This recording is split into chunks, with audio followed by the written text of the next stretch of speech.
Hello everybody, my name is Eric D. Johnson, also on BrightShine right here in the city of Memphis in the county, State, Tennessee. Today it's early Sunday morning, February the 20th, 2022. The time 5 o'clock a.m. First thing, thank all my family. I'm supposed to continue to continue to keep myself employed right in the Memphis tri-state area, continue to further my education, Monroe College online, continue to pursue my social research, being administration, contrary to market at present time. I took a break and going to school in the very near future. I will be going back to Monroe College online to continue to pursue my social research, being administration, concentration mark. Now, I'm going to go ahead and start my Facebook Live.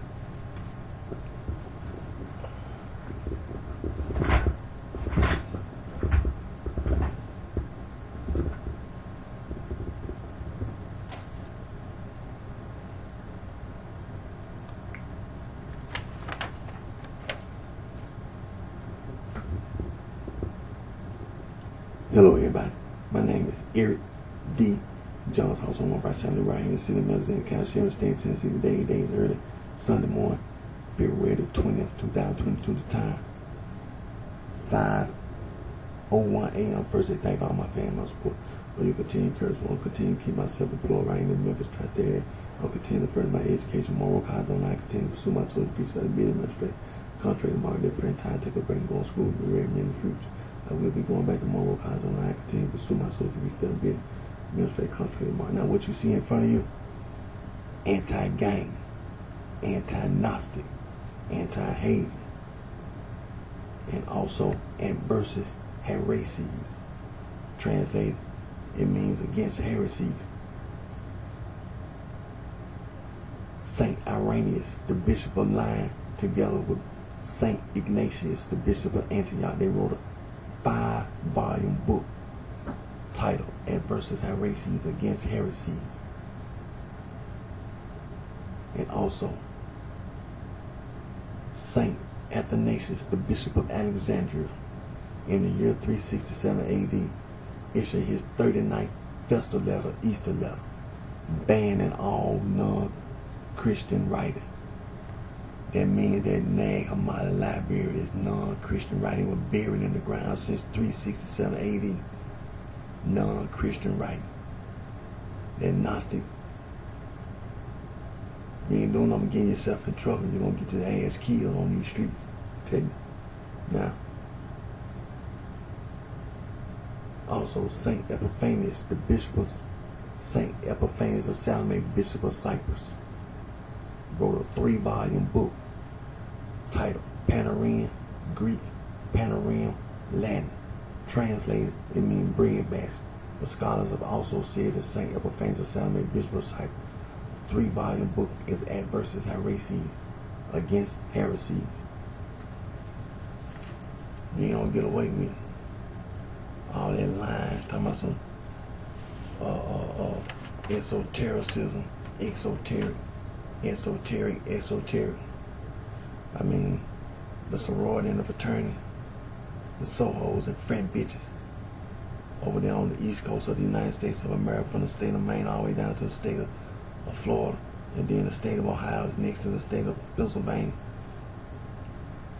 And so you think that you can horseplay with other people, because that's all you be doing, horseplay.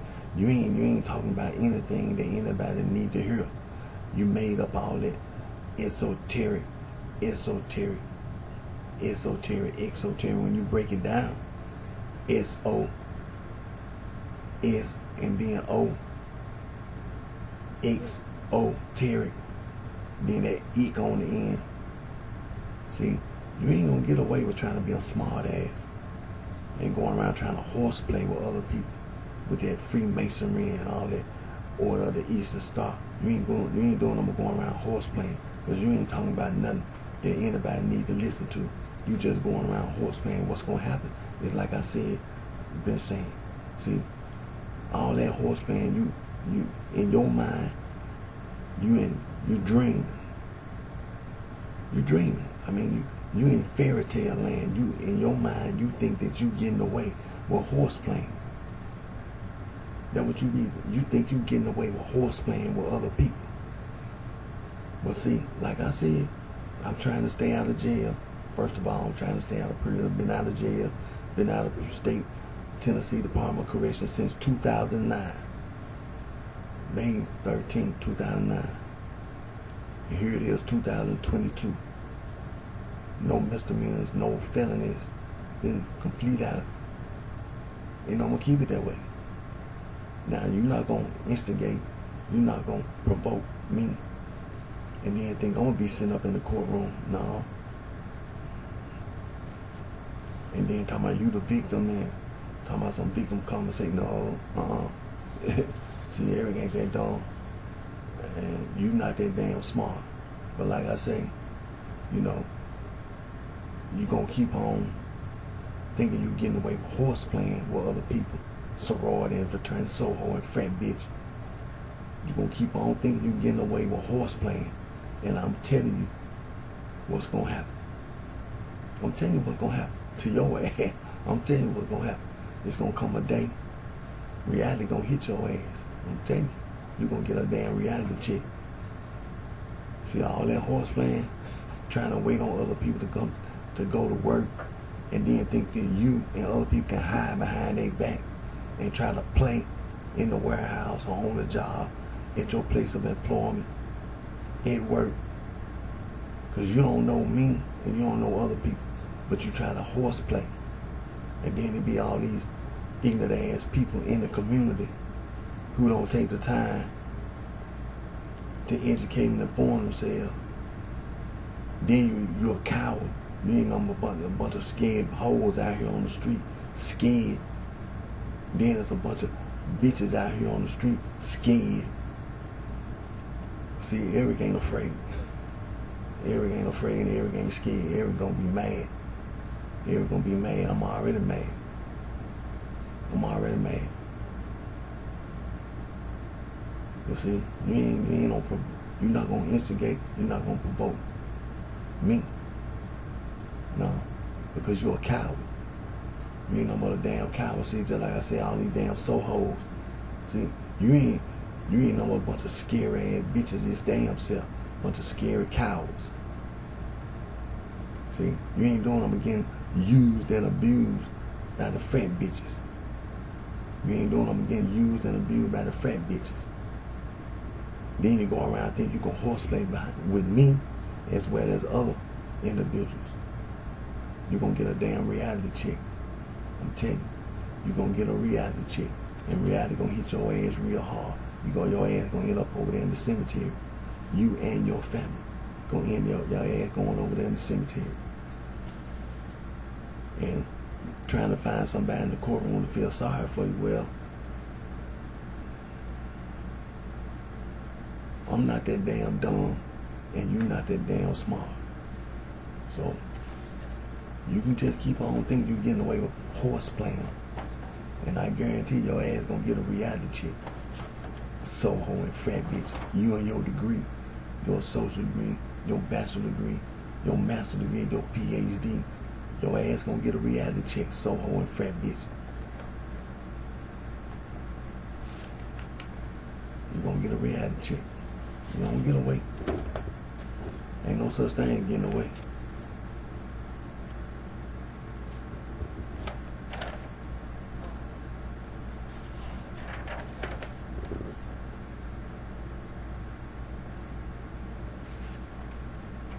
No.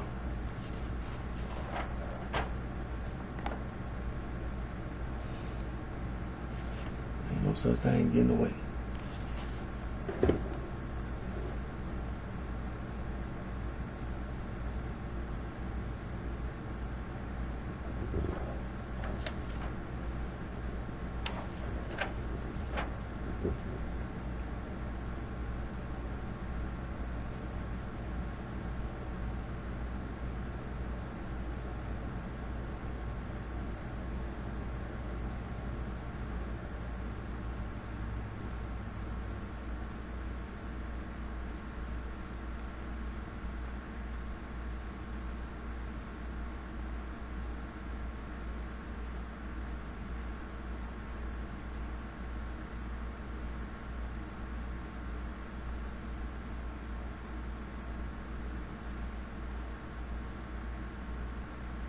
Now, the almighty vice lord, four corner hustler, the almighty black Prince Stone, the almighty black disciple, Poppy, the almighty Mickey Cole, Cracker, the almighty Bluefin black disciple, the Lord Stone disciple, 7-Eleven, G Killer.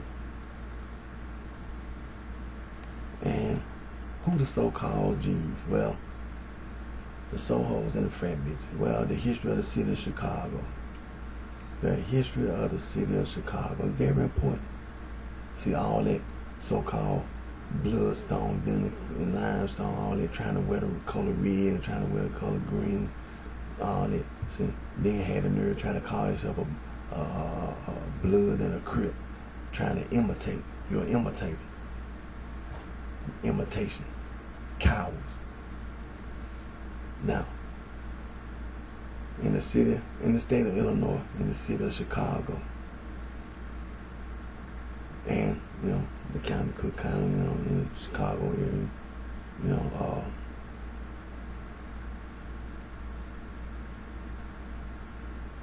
on the south side of Chicago,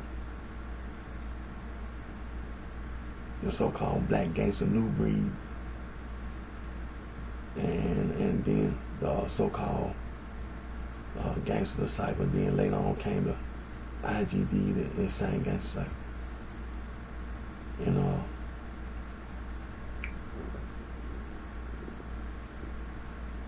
all that line, trying to talk about some esotericism, and talking about later on in 1945 they discovered the Nag Hammadi library over there in Nag Hammadi, Egypt. Some pieces of paper that had been buried in the ground since 367 AD. And the reason why it was in the ground because of St. Athanasius, the Bishop of Alexandria, banned all non-Christian writing and just tried to destroy all that Gnostic writing, which they practically did. They practically destroyed all that Gnostic theologian writing. A person or persons took a few copies of that Gnostic writing, wrapped it up in some papyrus paper, put it in a jar, and buried it in the ground. Because being realistic, facing the history of, you weren't going to stand up, because St. Athanasius, the Bishop of Alexandria, and the rest of the bishops, they made it perfectly clear. First, Bishop Alexander, in his 39th festal letter, Easter letter, banned all non-Christian writing. And after he banned, they went around and collected all that non-Christian writing and destroyed it. And destroyed it. If you thought you were going to resist, most likely you got killed. Because it got destroyed. It wasn't no resistance. So if you thought you were going to try to find some historical documentation that somebody tried to resist, no, they ain't trying to resist. You see somebody took a paper and they ain't had the courage to stand up. So they buried it in the ground. Now you weren't going to resist. There wasn't no resistance. There wasn't no standing up for what you believe in. If you thought you were going to stand up for what you believed in and what you buried in the ground for. If you thought what you did was right, what you buried in the ground for. What you running from? Because you ain't right. Because it wasn't right. See, Soho and frat bitch, see what's going to happen. It's going to be the same thing. Your ass going to get destroyed. Your ass going to get destroyed. See, all that horse playing ain't going to do nothing but get you into a lot of trouble on these streets. And possibly in the courtroom. Like I've been saying all the time, report your ass to the Federal Bureau of Investigation. Because you ain't nobody. First of all, ain't no damn Soho got me scared. Ain't damn one of you Soho got me scared. You just don't know what everyone want to do to your ass. Talking about horse playing with me. You just don't know what I want to do to your ass. I want to kill you. Really do. I want to kill you. And then talking about some fat bitch. Talking about some celebrity athletes and celebrity entertainers. Some cowards to me. I'm walking around on the street intentionally. Because I knew your bitch ass was walking around. And Eric ain't going. No. Everything going. I don't buy wolf tickets. I cash them motherfuckers in. Everything going. No. Everything going. So you can sit around and pretend in dreamland, fairy tale land. Reality gonna hit your ass real hard. Reality gonna hit your ass real hard. Cause see, the history of the city of Chicago, no, I ain't going, man. I ain't going. I'm making it perfectly clear. Everything going, man. Everything going. Your ass going to the cemetery. Gonna send your ass right on over there to the cemetery. I ain't going, man. All that horse playing, trying to horseplay with me, no. And when I think about my dad, Chester Johnson Jr., and my uncle Lemuel Johnson, and then my mother, Annabelle Johnson, she still alive. My dad, Chester Johnson Jr., passed away in 2012. Man, no. Talking about horse playing with me, no. When I think about it, I think about my granddad, Chester Johnson Sr., no, man. Everything going. The history of the city of Chicago, no. I ain't going. I think about my grandma, Chester and Lemuel, and then grandma had some more children. My uncle Walt over there in Arkansas lived in the city of Chicago till the day he passed away. And then grandmama had a daughter. She lived in Chicago till the day she passed away. Grandmama had a son, lived in Mississippi till the day he passed away. And grandmama had a son, born in Chicago, lived in Chicago till the day he passed away. Man, everything, I'm not going, man. No. No. Talking about horse playing? No.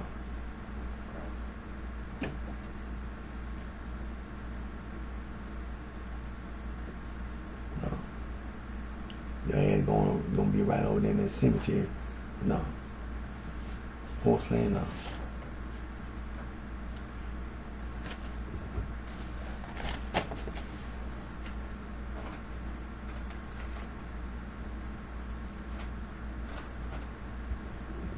Talking about some esoteric and exoteric. Well,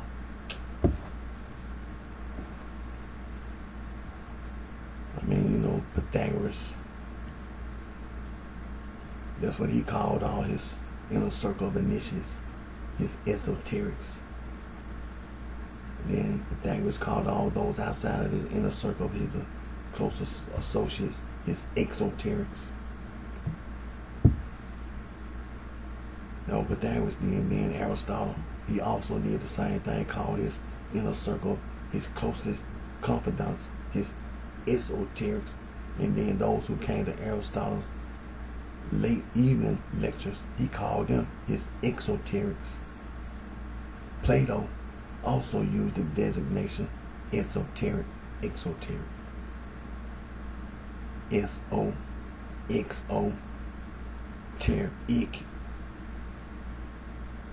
The ick on the end. See all that prefixing and suffixing. See the word gang, it'd be the same thing. When you speak the German language, and then you break the word gang down into syllables, and see, you ain't making sense. See, when you try to horseplay and try to lie, you don't get away with it. You don't get away with it. But I mean, you know, you make choices and decisions, and I make choices and decisions, and that horse playing and that Gnostic stuff, no. Cause I'm gonna get my reading in a few minutes, but I want to make sure that sorority and fraternity, that Soho and frat bitch, going around trying to horseplay behind my back and other people's backs. See, you in dreamland. You know, that's a fairy tale. You're not being realistic. You're not being realistic. There's no such thing as you doing the things you do, but I mean, you know, that's the choice and decision you make, and it's gonna be severe consequences and repercussions. It's gonna be severe consequences and repercussions. You ain't nobody to be scared of. You ain't nobody to be afraid of. That's the reason why I be walking around, making sure, goddamn it, you get the message loud and clear. You ain't nobody to be worried about. You ain't nobody to be worried about. You ain't nobody to be afraid of. You ain't nobody to be scared of. You ain't no bunch of cowards, a bunch of faggots going around. But, and then, you know, this week, it was reported on the news, you know, young Dolph, murder suspect. Them two homosexuals, they still, you know, they in jail trying to get attorneys and lawyers and all that.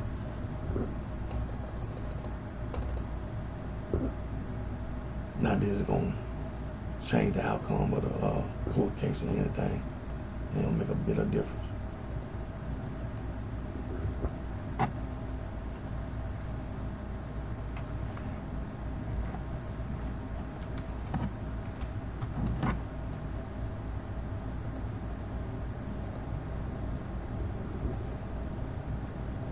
On today's temperature in the city of Memphis, Shelby County, you know, tri-state area, right now is one say 34 degrees, the other say 35 degrees, so they're about a degree difference. But then, like I said, one say 34 degrees, the other say 35 degrees. But this week, they were talking about this other guy, this Barnett guy. Apparently, you know, the one that was riding around with a homosexual Justin Johnson. But that Barnett guy, he on the run. That's what they say. They got an arrest warrant for him. He been on the run since that time. So this January, February, and he been on the run ever since then. Saying that he was in Indianapolis and got released. And so they got an arrest warrant out for Barnett, for the one that was riding around with Justin Johnson. And so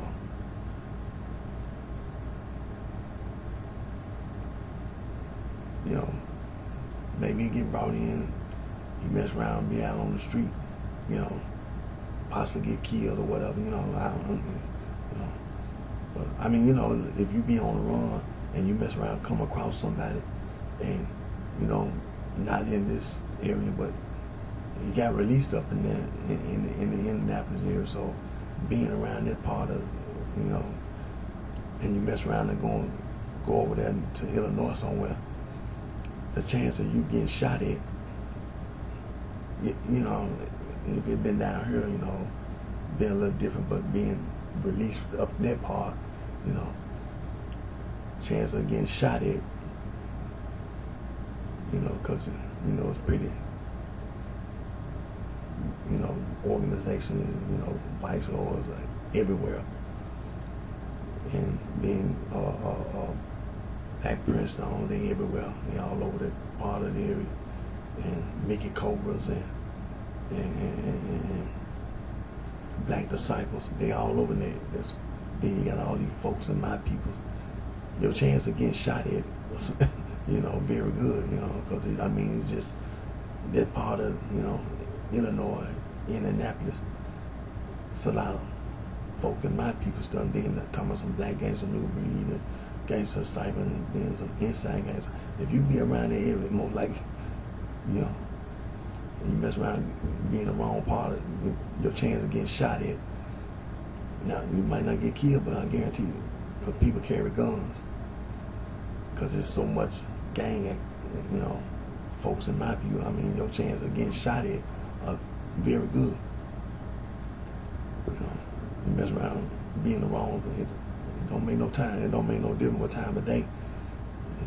Daytime, nighttime. But I mean, you know, you be in Chicago, I mean, you know, your chance of being shot, very, you know.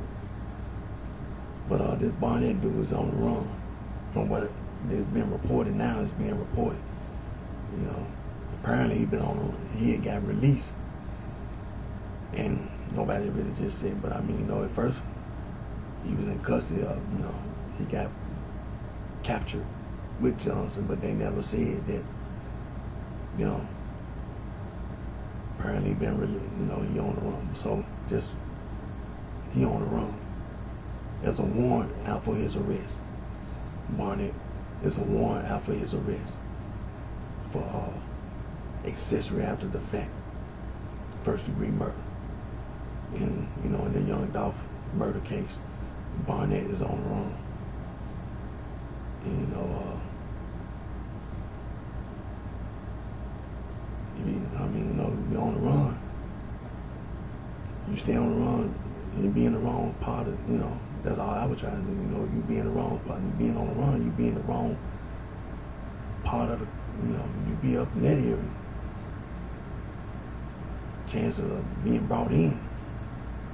Because, I mean, you know, you in Chicago, I mean, you know, you get shot, you get killed in a heartbeat. It don't make no difference, daytime or nighttime. You mess around being the wrong and thinks, you know, and then talking about being involved in this Young Dolph stuff. No, ain't nobody your friend, man. Nobody give a damn about no blood stomping, no limestone, ain't no, all that imitation stuff. And then talking about the Bloods and the Crips out there in Los Angeles, California. See, when you don't know the history of the city of Chicago, and then you see people, families, see, this is what reason why it's so important. There were so many people from down south, from Tennessee, Arkansas, Mississippi, Louisiana, Texas, Oklahoma, Missouri, Kentucky, Alabama. It was so many people who left the South. Some of their family members stayed in the South, and some of the family members, they went to Chicago, went to Wisconsin, went to Minnesota, Iowa, you know, Indianapolis, and to Michigan. And then some of the family members, the same people's family members, went out there to Los Angeles. The same people, the same family. Some of their family members stayed in the South. Some of the family members went to Chicago, Illinois. Then the same family members moved out there to Los Angeles. See, this is the history of the city of Chicago. And when you be talking about some blood gang, Crip gang, see, this is the reason why you don't get away with lying. You don't get away with lying. Talking about some blood gang, Crip gang, you don't get away with lying. And then talking about some bloodstone getting lying, man, you don't get away with lying. You don't get away with it. You don't get away with lying. So I mean, you know, you can say whatever you want to say, but when it's all, you be lying. You be lying. You ain't getting away with lying. See, that's the reason why I do the things I do. See, you try to find some kind of way where you can try to lie. So you call yourself gonna try to use the Nagamah library. Before that, before 1945, you tried to use esotericism, the esoteric, the Freemasons, and then making up all this Freemasonry and all this Order of the Eastern Star and all this. Then you made up all this sorority and fraternity. See, it was the same people doing the same stuff, just lying. Then that's why all that gang over there in Europe came from. They ain't doing them a lying. That's all you be doing is lying. Then you go around trying to horseplay. But it's going to be severe consequence and repercussion trying to horseplay with me and other people. See? Because you ain't got nothing to say to nobody, so you can try to pretend all you be doing, pretending, trying to lie. You be lying, trying to pretend like that, nag on my life like that. So, man, you ain't talking about nothing. The Catholic Church had already addressed all this. Saint Irenaeus, the Bishop of Lyons, Saint Ignatius, the Bishop of Antioch. The Catholic Church had already addressed and had already refuted the heresy of Gnosticism. So you can sit around and try to pretend and try to lie. It's going to be severe consequences and repercussions. So Soho, fat bitch, sorority fraternity. You can pretend you in fairy tale land, dreamland. Reality gonna hit your ass real hard. You gonna, oh yeah.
So, excuse me, it should. I mean, Bishop Barron, Catholic priest,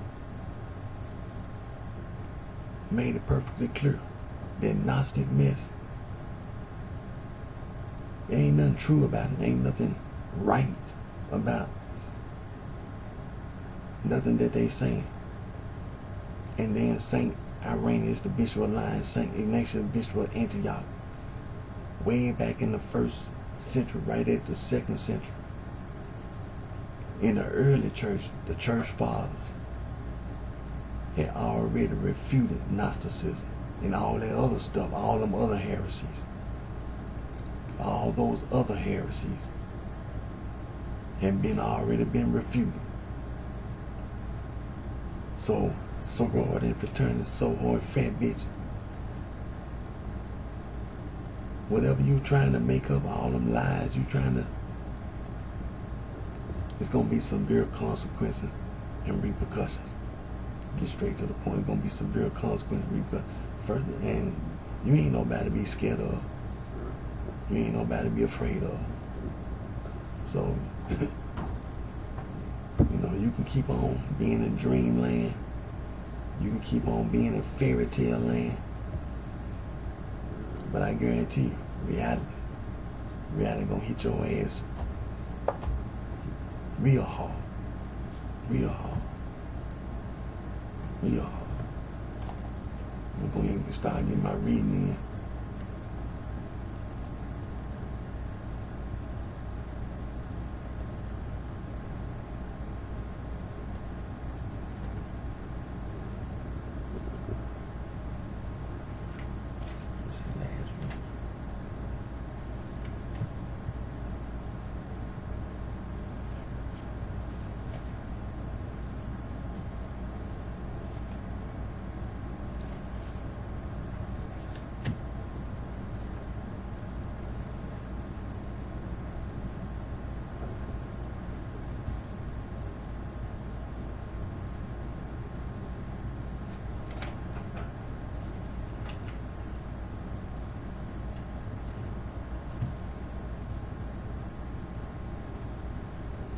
Now, you can go to the BibleStudyTool.com.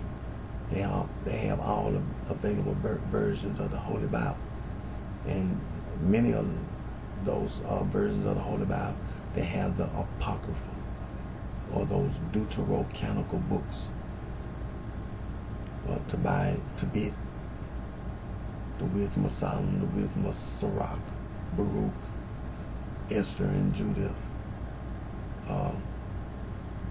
Maccabees, 1st and 2nd Maccabees, and then some other books have 3rd and 4th Maccabees. But those are the books we talking about.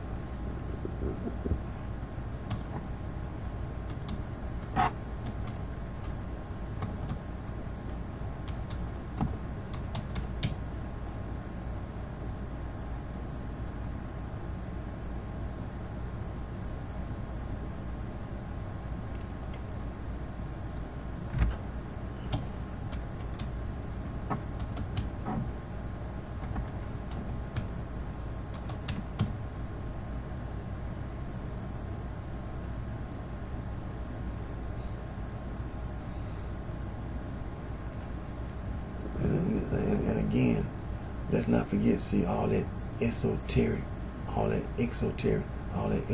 So, see, they had started that Freemasonry and that Order of the Eastern Star over there in Europe. Then they came over here to the United States of America. Then they started that sorority, and then, the fraternity first. They started the fraternity first. And all of, then later they started the sorority. They started the fraternity first. Then behind the fraternity came the sorority, the fratty and soror. So Soho and fratty. You can make up all the lies you want. And so for a long time, that's what it was. And then in 1945, the story of how it got discovered. The Nag Hammadi library was discovered in Nag Hammadi, Egypt. It had been buried in the ground since 367 AD. some non-Christian writing. And so Bible Gateway has all the available versions of the Holy Bible. Available versions. And they also have the Apocrypha, those deuterocanonical books. Common English Bible has the Apocrypha. The Dewey Reams 1899 American edition has the Apocrypha. The Good News Translation, that's why I used to go to the Good News Translation, has the Apocrypha. The New Revised Standard Version and the New Revised Standard Version Anglicized, they both have the Apocrypha, and the Revised Standard Version also has the Apocrypha. And the Wycliffe Bible has the Apocrypha. So let me scroll back up here to the Good News Translation.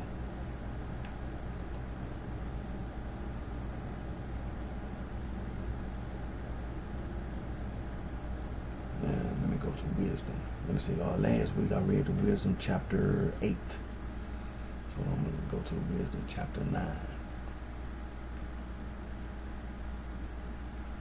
And it's 18 verses 1 through 18.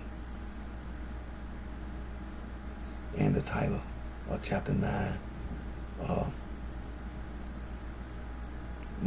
the Wisdom of Solomon. Chapter 9 is titled Solomon Prays for Wisdom. Like I said, it's verses 1 through 18. And it reads, God of my ancestor and God of my ancestors, merciful Lord, by your word you created everything. By your wisdom you made us humans to rule all creation, to govern the world with holiness and righteousness, to administer justice with integrity. Give me the wisdom that sits beside your throne. Give me a place among your children. I am your slave, as was my mother before me. I am only human. I am not strong, and my life will be short. I have little understanding of the law or of how to apply it. Even if someone is perfect, he will be thought of as nothing without the wisdom that comes from you. You chose me over everyone else to be the king of your own people, to judge your sons and daughters. You told me to build a temple on your sacred mountain and altar in Jerusalem, the city you chose as your home. It is a copy of that temple in heaven, which you prepared at the beginning. Wisdom is with you and knows your actions. She was present when you made the world. She knows what pleases you, what is right, and in accordance with your commands. Send her from the holy heaven. Send her from the holy heavens down from your glorious throne, so that she may work at my side, and I may learn what pleases you. She knows and understands everything, will guide me intelligently in what I do. Her glory will protect me. Then I will judge your people fairly and be worthy of my Father's throne. My actions will be acceptable. Who can ever learn the will of God? Human reason is not adequate for the task, and our philosophies tend to mislead us, because our mortal bodies weigh our souls down. The body is a temporary structure made of earth, a burden to the active mind. All we can do is make guesses about things on earth. We must struggle to learn about things that are close to us. Who then can ever hope to understand heavenly things? No one has ever learned your will unless you first gave him wisdom and sent your Holy Spirit down to him. In this way, people on earth have been set on the right path, have learned what pleases you, and have been kept safe by wisdom. So again, I just read from the Wisdom of Solomon, chapter 9, verses 1 through 18, titled Solomon Prays for Wisdom. And I read from the Good News Translation, the Apocrypha.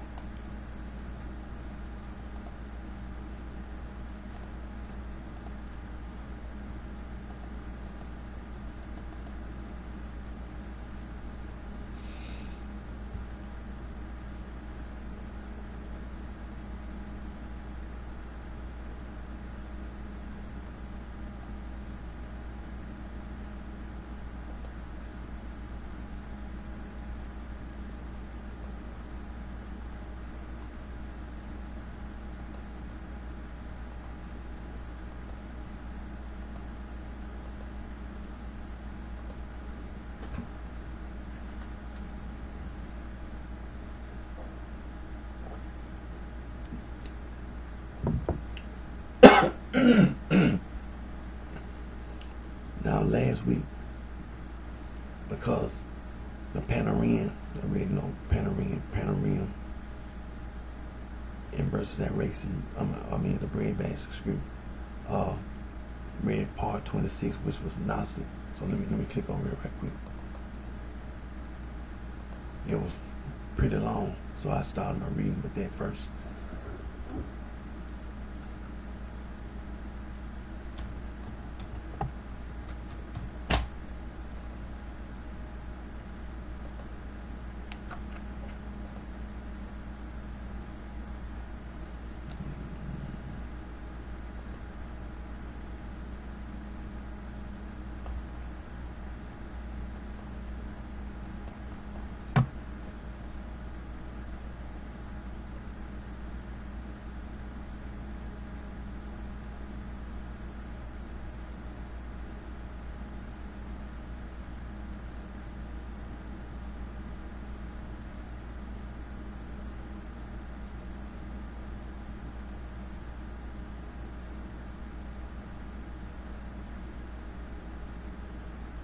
Yeah.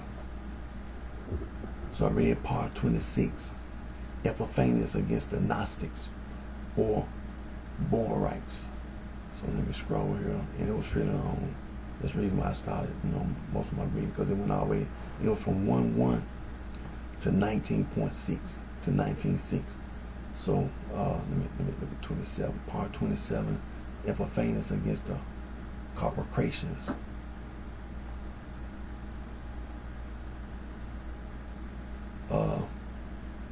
It's not that I'm gonna go. I ain't got to start it reading there because it goes from 1:1 to 8:4. So I'm gonna go back to my. I'm gonna go to verses that races, then come to the Panarian because and by me being off this weekend, so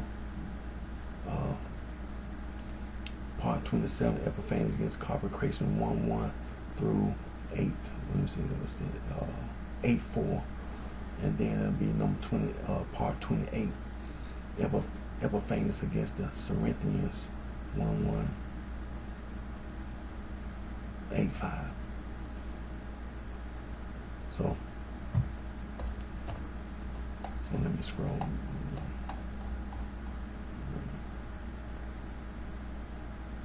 So this weekend I'll be on 27 and 28, and neither one of them is that long. One is 8:1 to 8:4, then the other one is 1:1 to 8:5. So let's go to adverses at races.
Now, we can go to the website www.earlychristianwritings.com and then click Church Fathers. Then you'll see St. Irenaeus and all 5 books against heresy, book 1, 2, 3, 4, and 5. So let's click book 1 and verses that races against heresies, book number 1. Now last week I read chapter 6, verse 3, so let's scroll.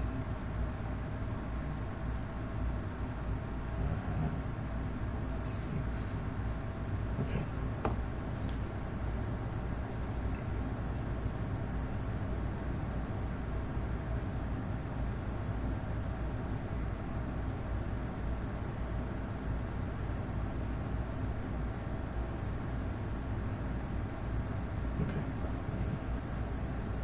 Okay, so we're going to continue to read book 1, chapter 6.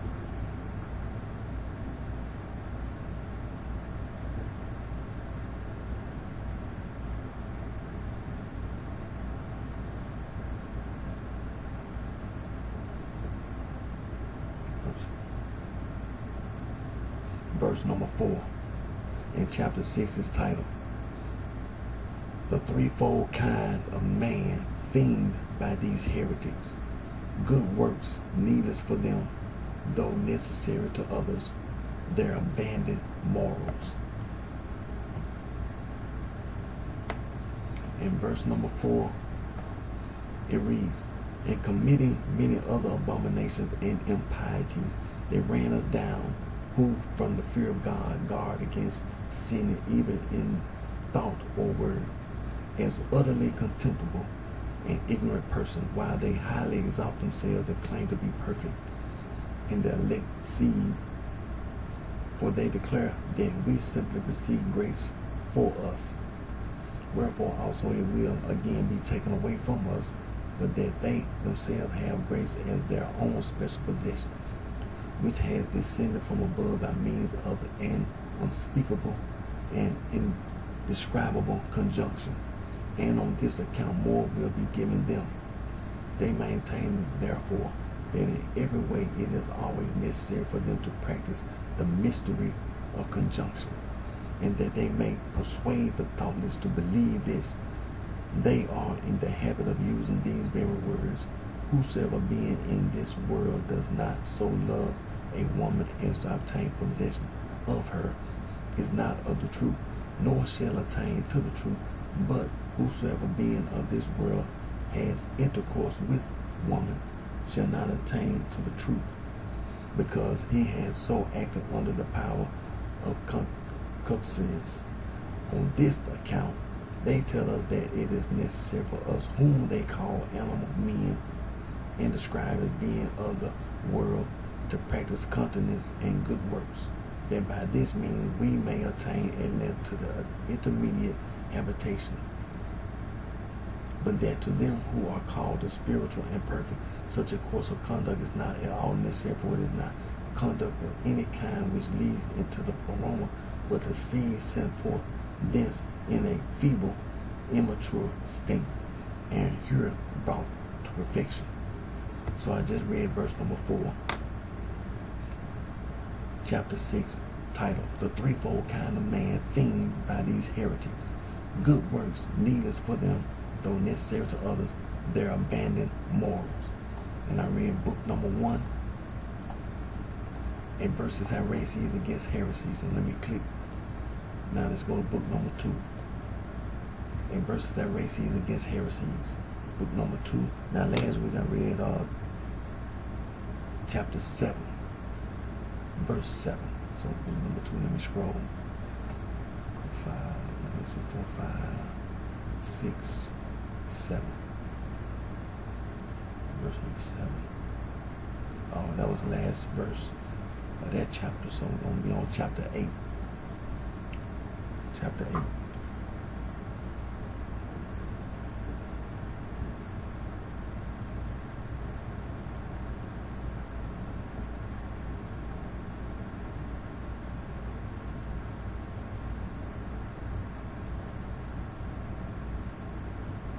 verse number 1. In chapter 8 is titled, Created Things Are Not a Shadow of the Paroma. In verse number 1, it reads, If again they declare that these things below are a shadow of those above, and some of them are bold enough to maintain so that in this respect they are images, then it will be necessary for them to allow that those things which are above are possessed of bodies.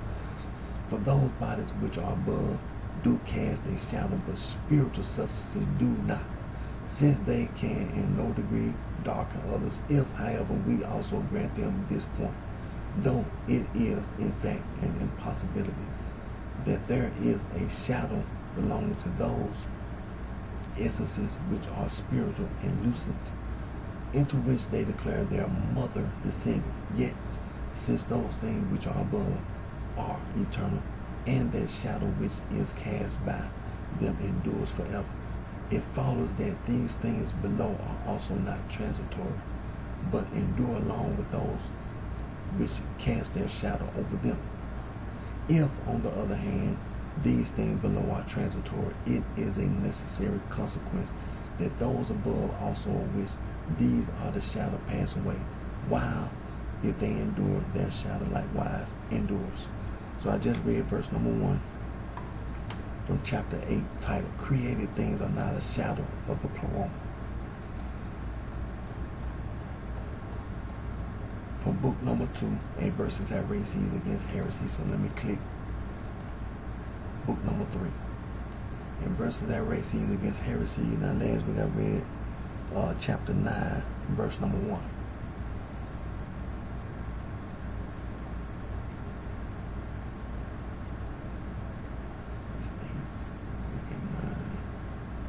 Okay, so chapter 9.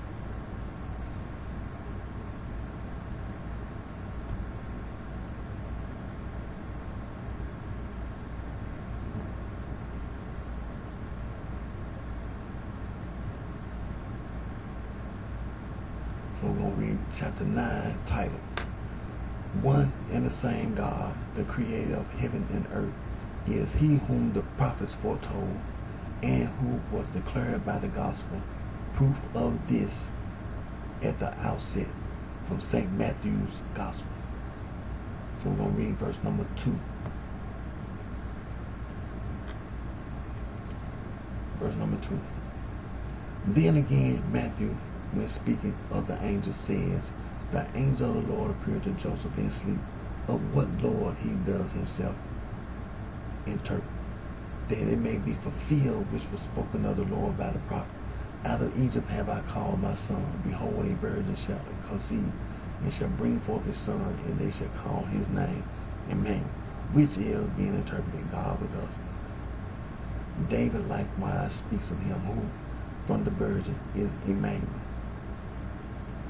Turn not away the face of thine anointed. The Lord hath sworn in truth today, and will not turn from him. Of the fruit of thy body will I set upon thy seed. And again, in Judea is God known. His place has been made in peace, and his dwelling in Zion. Therefore there is one and the same God, who was proclaimed by the prophets and announced by the gospel, and his Son, who was the fruit of David's body, that is, of the virgin of the house of David, and Emmanuel, whose star also Balaam thus prophesied.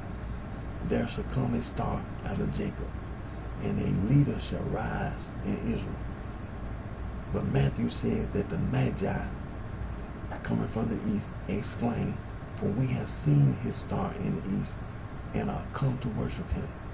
And that, having been led by the star into the house of Jacob to Emmanuel, they showed by these gifts which they offered who it was that was worshipped.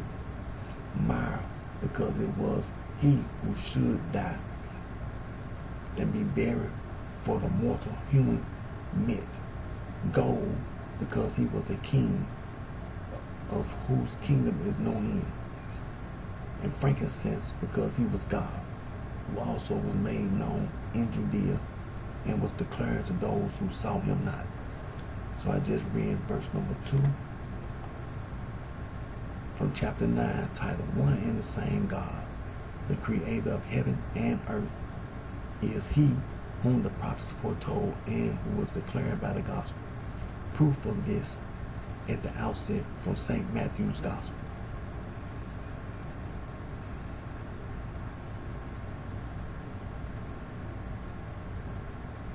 And moving on, book number 3, and verses and heresies against heresies. So let me click over to book number 4. And verses and heresies against heresies, and book number 4, I read chapter 6, verse number 6. Let me scroll to chapter 6.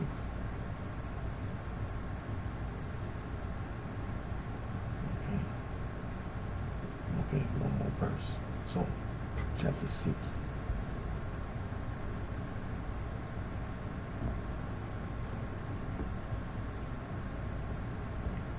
Verse number 7. Verse number 7.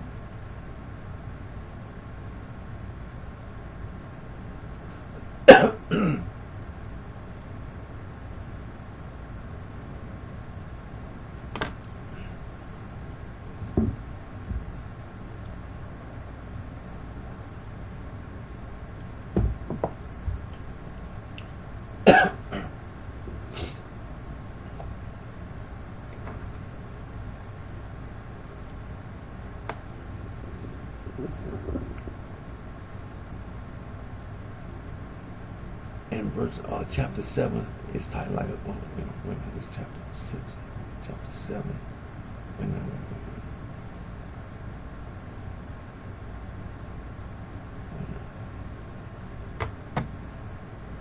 Book number 4, chapter 6. Yeah.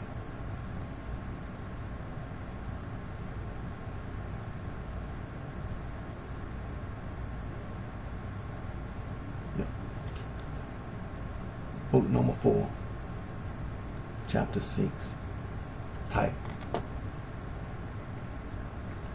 Explanation of the words of Christ. No man knoweth the Father but the Son, etc. Which words the heretics misinterpret. Proof that by the Father revealing the Son, and by the Son being revealed, the Father was never unknown. And verse number 7. And it reads, for it was fitting that the truth should receive testimony from all, and should become a means of judgment for the salvation indeed of those who believe, but for the condemnation of those who believe not, that all should be fairly judged, and that the faith in the Father and Son should be approved by all. That is, that it should be established by all as the one means of salvation, receiving testimony from all, both from those belonging to it, since they are its friends, and by those having no connection with it, though they are as enemies, for that evidence is true and cannot be gainsaid, which elicits even from its adversaries striking a testimony in his behalf, they being convinced with respect to the matter in hand by their own plain contemplation of it, and bearing testimony to it, as well as declaring it. But after a while they break forth into enmity, and become accusers of what they had approved, and are desirous that their own testimony should not be regarded as true.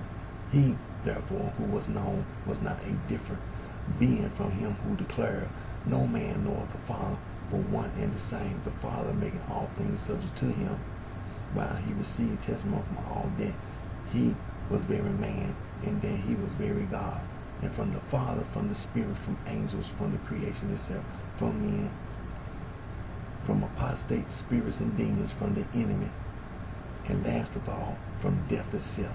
But the Son administered all things, for the Father works from the beginning even to the end, and without him no man can attain the knowledge of God. For the Son is the knowledge of the Father, but the knowledge of the Son is in the Father. It has been revealed through the Son, and this was the reason why the Lord declared, no man knoweth the Son but the Father, nor the Father save the Son, and those to whomsoever the Son shall reveal him, for shall reveal, was said not with reference to the future alone, as if then only the Word had begun to manifest the Father when he was born of Mary. But it applies indifferently throughout all time, for the Son, being present with his own handiwork from the beginning, reveals the Father to all to whom he wills. And when he wills, and as the Father wills, wherefore then in all things and through all things there is one God, the Father, and one Word, and one Son, and one Spirit, and one salvation to all who believe in him. So I just read verse number 7,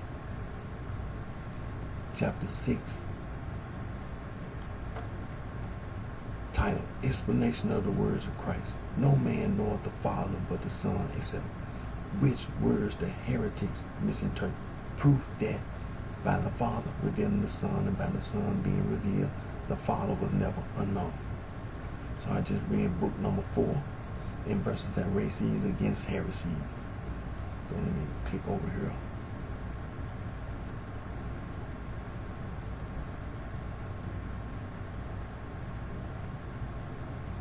Now, book number 5.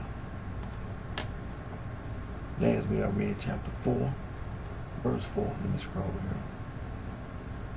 Chapter 3, chapter 4.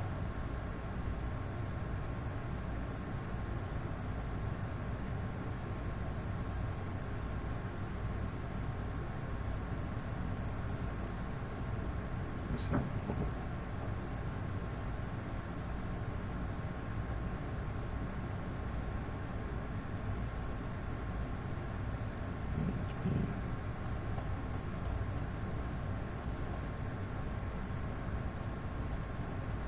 I think I put the wrong one down.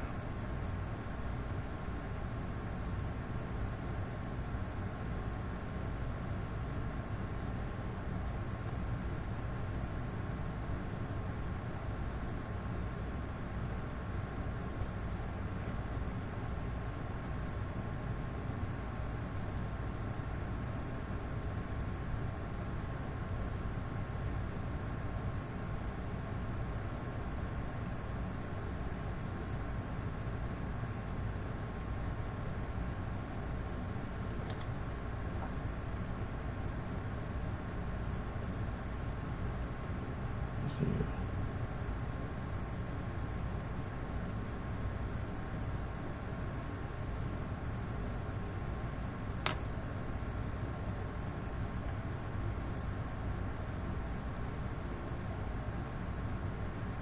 I'll tell you what I'm gonna do.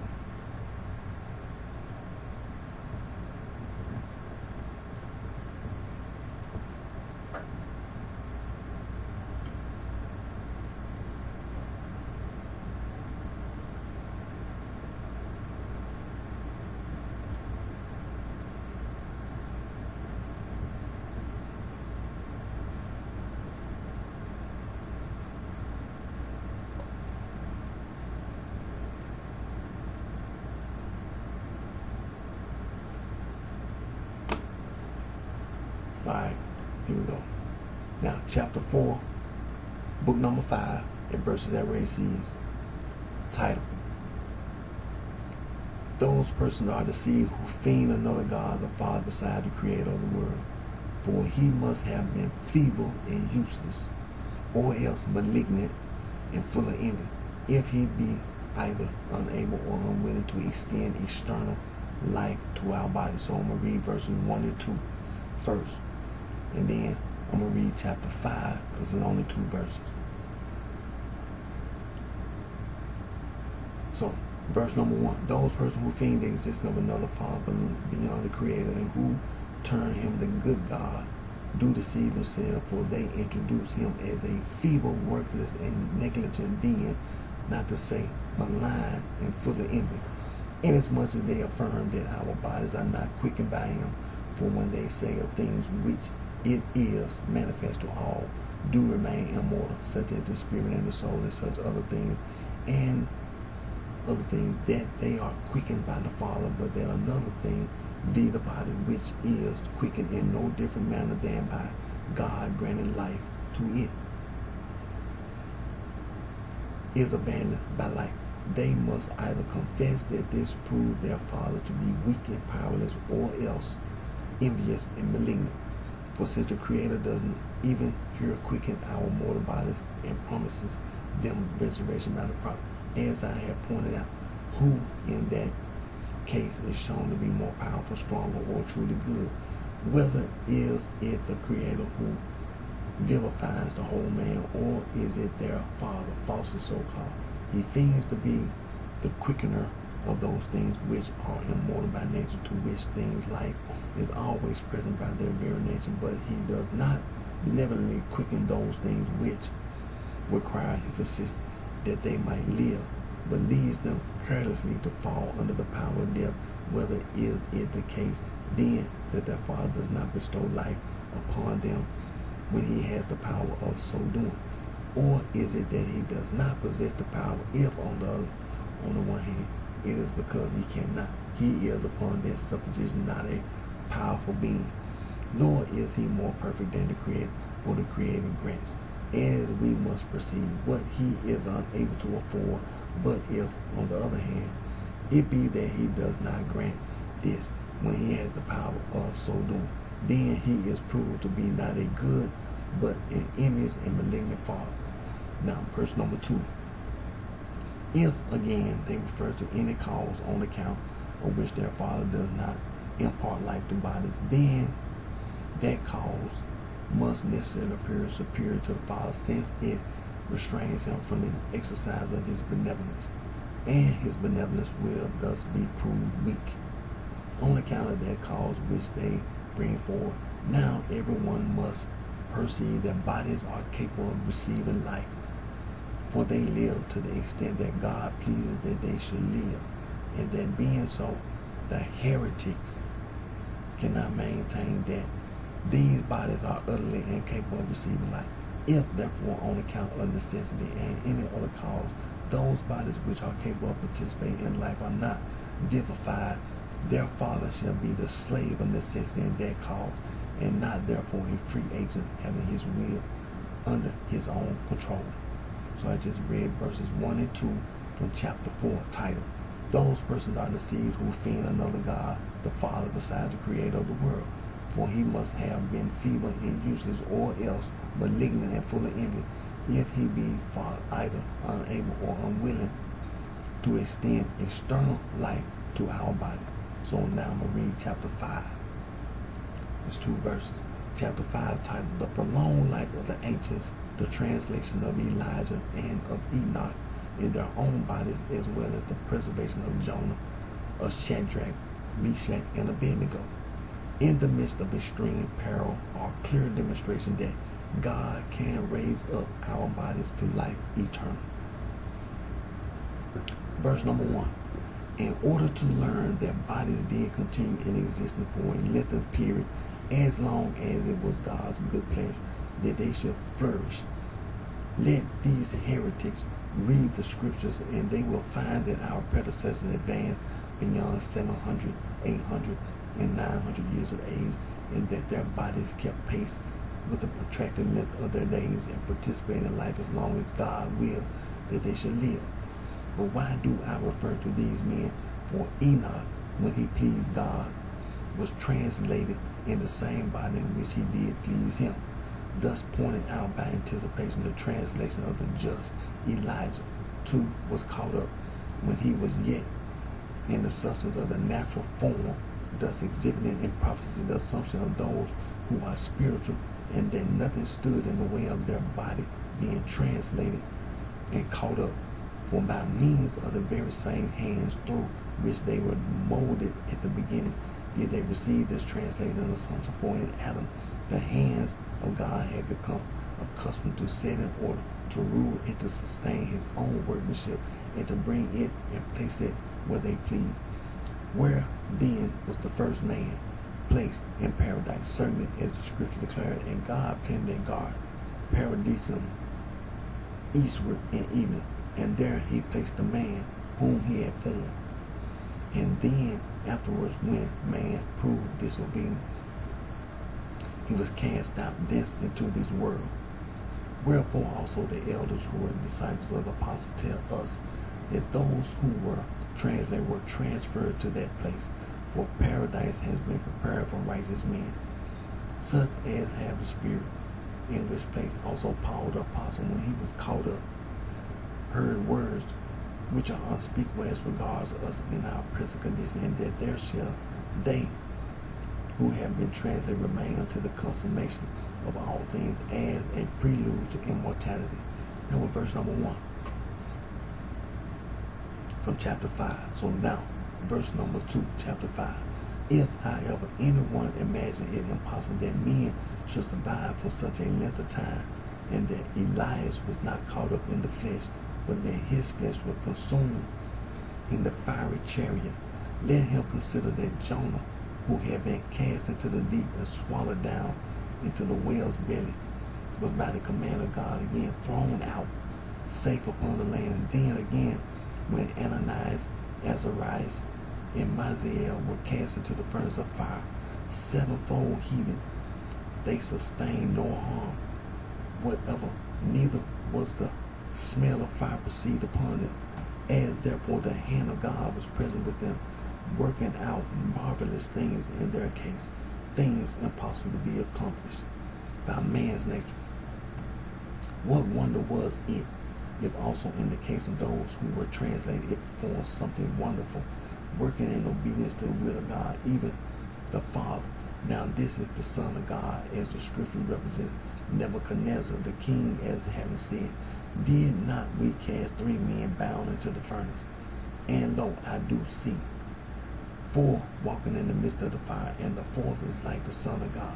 Neither the nature of any created thing, therefore, nor the weakness of the flesh can prevail against the will of God. For God is not subject to created things, but created things to God. And all things yield obedience to his will. Wherefore also the Lord declared, the things which are impossible men are possible with God. As therefore it might seem to the men of the present day, who are ignorant of God's appointment, to be a thing incredible and impossible that any man could live for such a number of years. Yet those who were before us did live to such an age, and those who were translated do live as an earnest of the future length of days. And as it might also appear impossible that from the whale's belly and from the fiery furnace men issue forth unhurt, yet they nevertheless did so, led forth as it were by the hand of God, for the purpose of declaring his power. So also now, although some, now knowing the power and promise of God, may oppose their own salvation, deeming it impossible for God, who raises up the dead, to have power to confer upon them eternal duration. Yet the skepticism of men of this stamp shall not render the faithfulness of God of none effect. So I just read verse number 2. So I read verses 1 and 2 from chapter 5, titled The Prolonged Life of the Ancients, the translation of Elijah and of Enoch in their own bodies, as well as the preservation of Jonah, of Shadrach, Meshach, and Abednego in the midst of extreme peril, are a clear demonstration that God can raise up our bodies to life eternal. And I also read verses 1 and 2 from chapter 4. Those persons are the seeds who feed another God, the Father, beside the Creator of the world. For he must have been feeble and useless, or else malignant and full of envy, if he be either unable or unwilling to extend eternal life to our bodies. So let me click. So again, I just read book 1, 2, 3, 4, and 5, and verses that races against heresies. Now, all right, let me see. The Didac. The Didac.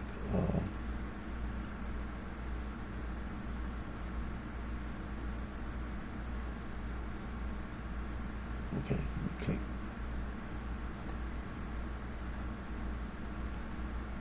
Now, still on the website, webpage, www.earlychristianwritings.com.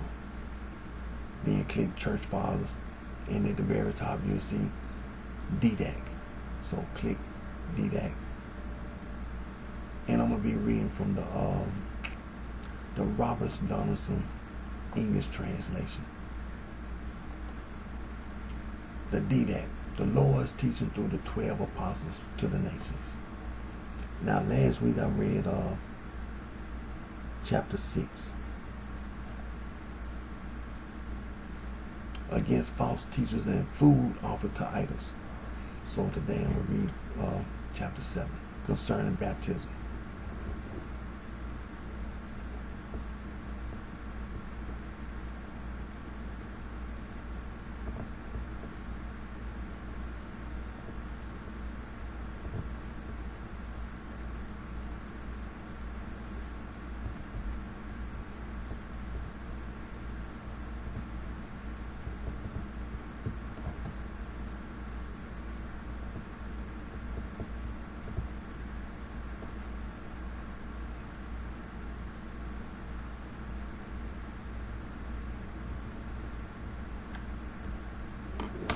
So like I said, today I'm going to read chapter 7 concerning baptism from the didact.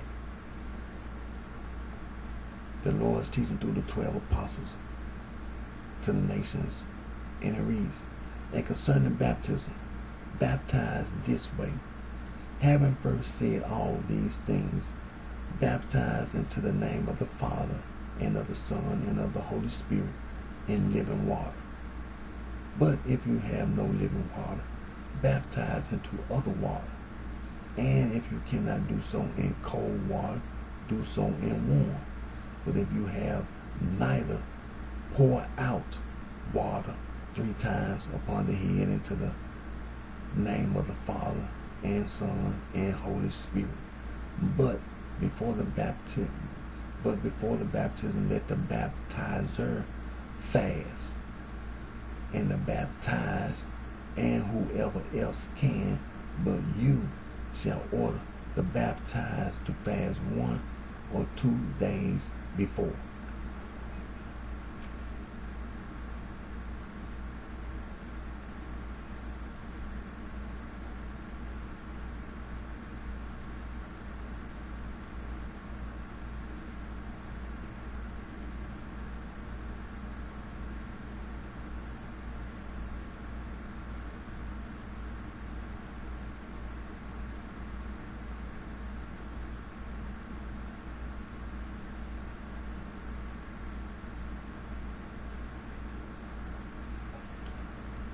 So I just read chapter 7 concerning baptism from the didact. The Lord's teaching through the 12 apostles to the nations. So let me click over here. Let me go over here to the shepherd of Hermas. On the same web page, www.earlychristianwriting.com, and click Church Fathers, and then you'll see the shepherd of Hermas. And I'm going to read from the Roberts Donaldson English translation. The shepherd of Hermas. Now last week I read from the first book, Visions.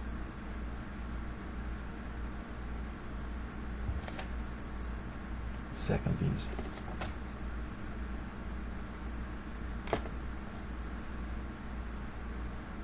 Again, so we read from the second vision, title again of his neglect and chastening his talkative wife and his lustful sons, and of his character. And I read chapter 2. So I read chapter 2. So I'm going to read chapter 3 today, and I can read chapter 4 tomorrow, of course. So today I'm going to read chapter 3. Let me write this down.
So like I said, I'm gonna read chapter 3 today. Like I said, reading from the Shepherd of Hermas, the first book Visions, and we're reading from the second vision, titled Again of His Neglect and Chastening His Talkative Wife and His Lustful Sons, and of His Character, chapter 3. And it reads, But as for you, Hermas, remember not the wrongs done to you by your children, nor neglect your sister, that they may be cleansed from their former sins. For they will be instructed with righteous instruction, if you remember not the wrongs they have done you. For the remembrance of wrongs worked death, and you, Hannah, have endured great personal tribulations on account of the transgression of your house, because you did not attend to them, but were careless and engaged in your wicked transactions. But you are saved, because you did not depart from the living God, and on account of your simplicity and great self-control. These have saved you, if you remain steadfast, and they will save all who act in the same manner, and walk in guilelessness and simplicity. Those who possess such virtues will wax strong against every form of wickedness, and will abide until eternal life. Blessed are all they who practice righteousness, for they shall never be destroyed. Now you will tell Maximus, Lo, tribulation cometh on, if it seemeth good to thee. Deny again. The Lord is near to them who return unto him, as it is written in Eldad and Modad, who prophesies to the people in the wilderness. So I just read the Shepherd of Hermas, first book, Visions. The second vision, titled Again of His Neglect and Chastening His Talkative Wife and His Lustful Sons, and of His character, chapter 3.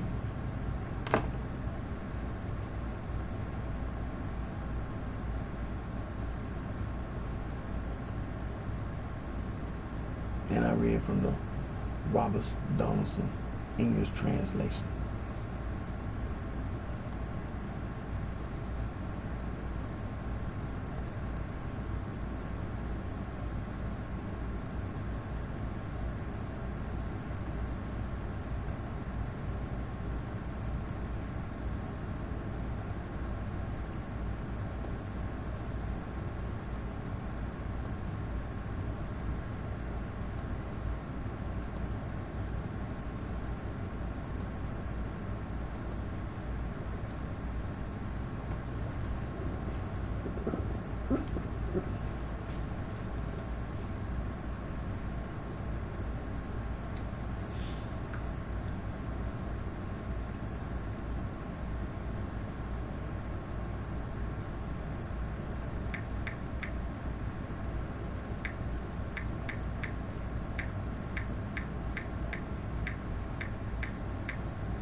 Now, I was right.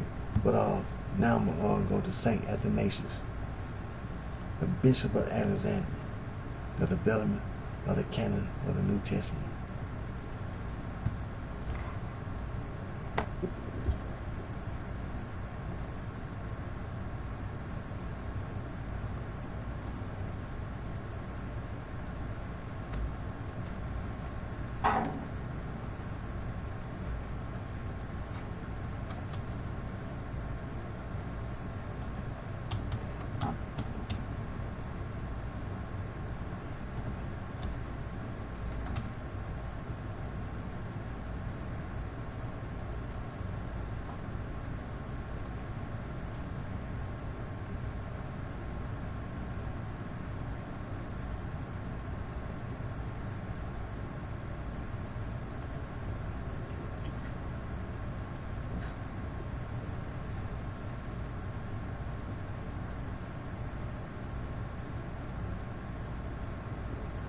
Now, I'm on this web page, NewTestamentCanon.org, Athanasius, the development of the canon of the New Testament.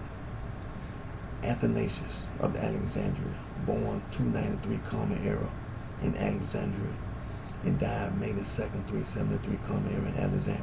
Saint Athanasius, theologian, ecclesiastical statesman, and Egyptian national leader, was the chief defender of Christian orthodoxy in the 4th century battle against Arianism, the heresy that the Son of God was a creature of light, but not of the same substance as God the Father.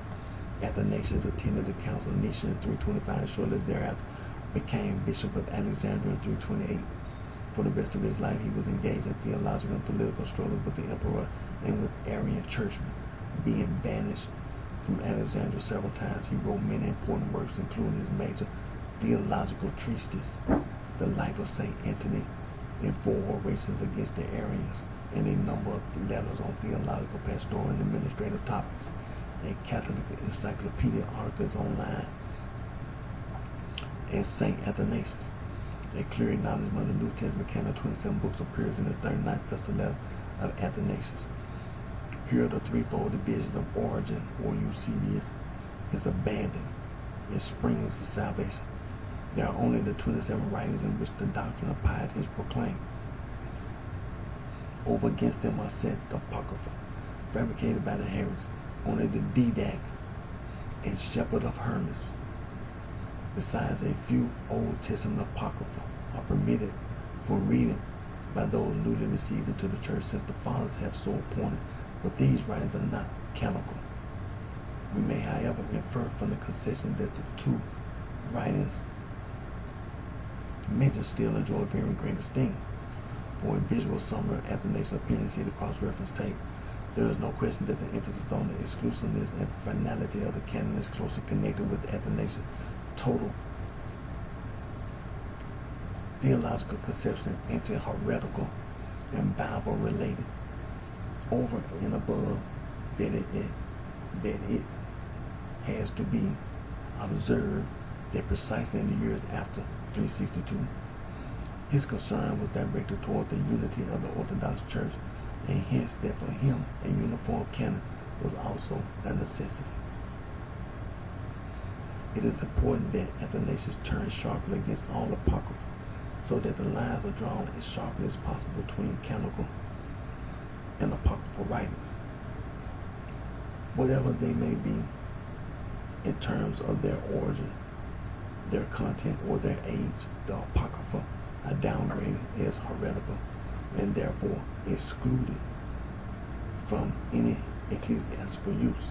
We cannot establish what effect Athanasius' letter had outside of Egypt. We may conjecture that it advanced the recognition of the 7 Catholic epistles in the East, but it could not remove the opposition to the revelation of John.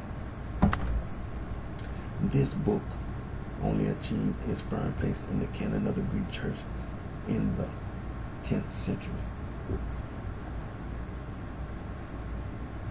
The 39th Festal letter of Athanasius, 367, Common Era.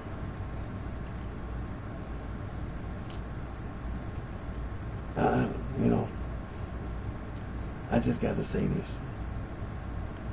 367. in this festival letter, Easter letter.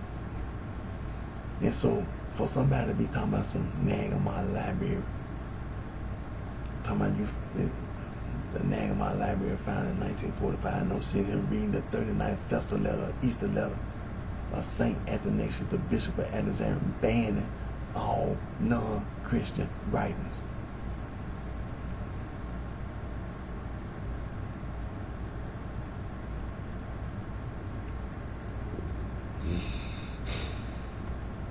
It was an ancient custom for the Bishop of Alexandria to write the apostle every year soon after Epiphany, a so-called festal epistle to the Egyptian churches and monasteries under his authority, in which he informed them of the date of Easter and the beginning of the Lenten fast. By fixing the date of Easter this year, the epistle fixed also the dates of all Christian festivals of the year. In view of the reputation of Alexandrian scholars who were devoted to astronomical calculation, it is not surprising that other parts of Christendom should eventually come to rely on the Egyptian church for information concerning the date of Easter, made available to the Western Church through the Bishop of Rome and to the Syrian Church through the Bishop of Antioch. From Athanasius' 39th festal letter, or Easter letter, in the year 367. So you telling me that from the year 367 AD, from that point on, all non-Christian writing was banned, and that from that St. Athanasius and all the bishops, they went around and collected all that non-Christian writing and destroyed it.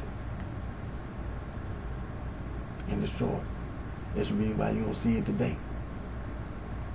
That's the reason why you call it sitting around talking about the Nagamah library. You don't see no other Gnostic writings, because St. Athanasius, the Bishop of Alexandria, and the other bishops went around and collected all that non-Christian writing, what them Gnostic theologians wrote. They destroyed it. They destroyed it. A person or person took some copies of that Gnostic writing, wrapped it in some paper, put it in a jar, and buried it from 367 AD to 1945. Well, I'm going to tell you this. There's going to be severe consequences and repercussions trying to horseplay. Like I've been saying, trying to horseplay. It's going to be severe consequences and repercussions. From Athanasius' 39th festival letter in the year 367, since, however, we have spoken of the heretics as dead, but of ourselves as possessors of the divine writings unto salvation, and since I am afraid that, as Paul has written to the Corinthians, 2 Corinthians, the 11th chapter, 3rd verse, some guileless person may be led astray from their purity and holiness by the craftiness of certain men, and begin thereafter to pay attention to other books, the so-called apocryphal writings, being deceived by their possession of the same names as the general book. I therefore exhort you to patience when, out of regard to the church's need and benefit, I mention in my letter matters with which you are acquainted. It being my intention to mention these matters, I shall, for the commendation of my bench, follow the example of the evangelist Luke, and say, Luke chapter 1 verse 1 through 4, since some have taken in hand to set in order for themselves the so-called apocryphal, and to mingle them with the God-inspired scripture, concerning which we have attained to a sure persuasion, according to what the original eyewitness and ministers of the word have delivered unto our Father. I also, having been urged by true brethren, and having investigated the matter from the beginning, have decided to set forth in order the writings that have been put in the canon, that have been handed down and confirmed as divine, in order that everyone who has been led astray may condemn his seducers, and that everyone who has remained stainless may rejoice, being again reminded of that. Athanasius now in the first place enumerates the scriptures of the Old Testament. He then proceeds, continuing, I must without hesitation mention the scriptures of the New Testament. They are the following: the four Gospels, according to Matthew, Mark, Luke, and John. After them, the Acts of the Apostles and the seven so-called Catholic epistles of the Apostles, namely one of James, two of Peter, then three of John, and after these come one of Jude, In addition, there are 14 epistles of the Apostle Paul written in the following order: first to the Romans, then two to the Corinthians, and then after these the one to the Galatians, following it the one to the Ephesians, thereafter one to the Philippians, and the one to the Colossians, two to the Thessalonians, and the epistle to the Hebrews, and then immediately two to Timothy, one to Titus, and last and one to Philemon, yet further the revelation of John. These are the springs of salvation, in order that he who is thirsty may fully refresh himself with the words contained in them. In them alone is the doctrine of piety proclaimed. Let no one add anything to them or take anything away from them. But for the sake of greater accuracy, I have been constrained to write that there are also other books besides these, which have not indeed been put in the canon, but have been appointed by the fathers as reading matter for those who have just come forward and wish to be instructed in the doctrine of piety. The wisdom of Solomon, the wisdom of Sirach, Esther, Judah, Tobias, the so-called teaching, the didact, to the apostles and the shepherd. And although beloved, the former are in the canon and the latter serve as reading matter, yet mention is nowhere made of the Apocrypha. Rather, they are fabrication of the heretics, who write them down when it pleases them and generously assign to them in early days of conversation in order that they may be able to draw upon them in supposedly ancient writings and having them occasion to deceive the godless.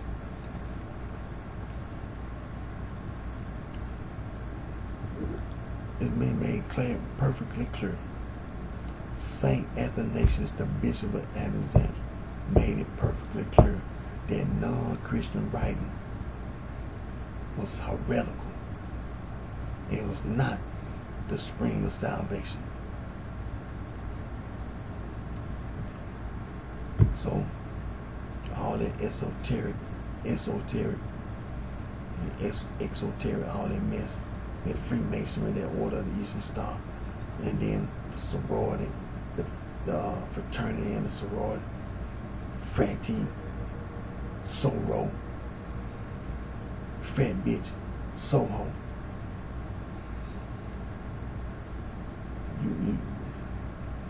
You want a horseplay. You want a horseplay. You try to use the name of my library, the horseplay. You try to use esotericism, esoteric, all this Freemasonry, Order of the East Star, then talking about the gang and all this. You're trying to horseplay. It's going to be severe consequences and repercussions. It's going to be severe consequences and repercussions. Don't condone it. Don't tolerate it.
All right now. Gonna read the Panoreum, Greek, Panoreum, Latin, translated breadbasket. Book number 1, section 2, part 27, titled Epiphanes against the Carpocratians. 1:1 through 8:4, and it reads, Carpocrates makes another, for he founded his own unlawful school of his falsely named opinion, and his character is the worst of all. For the set of what is falsely termed knowledge, which called its members Gnostics, arose from all of these: Simon and Menander, Saturninus, Basilides, and Nicholas. Carpocrates himself, and further because of Valentinus. I have already given a description of one branch of it, the knowledgeable, though in their behavior they are despicable. Carpocrates says in his turn that there is one first principle on high, and just like the others, he wants to introduce a father of all, unknowable and unnameable. But he said that the world and everything in the world has been made by the angels, who are far inferior to the unknowable Father. For he said that they rebelled against the power on high, and therefore had made the world. And he said that Jesus our Lord was begotten of Joseph, just as all men were generated from a man's seed and a woman. He is like all men, but is different in his life, in prudence, virtue, and a life of righteousness. Because he received a more vigorous soul than other men, and he remembered what it had seen on high when it was on the unknowable Father's carousel. Powers were sent to his soul by the Father, so that it would be able to recall what it had seen, and gain the power to escape the angels who made the world by progressing through all the acts in the world and all the deeds that men can do, even strange unlawful works done in secret. And so this same soul of Jesus, once freed by all he acts, could ascend to the same unknowable Father who had sent it to the powers from above.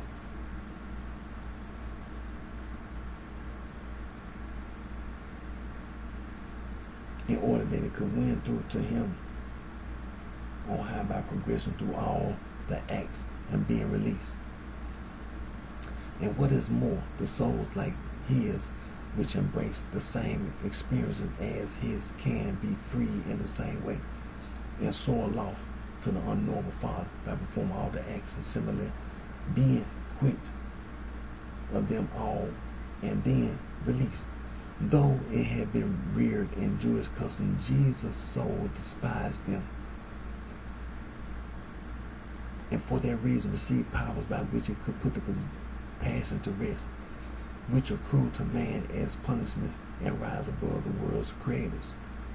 But not all Jesus' soul itself has this compassionate soul as well that can progress through all the acts, but rise above these angels who made the world.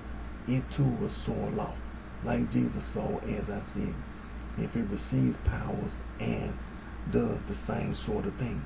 Hence, these victims of this false deception have become so extremely arrogant that they consider themselves superior even to Jesus.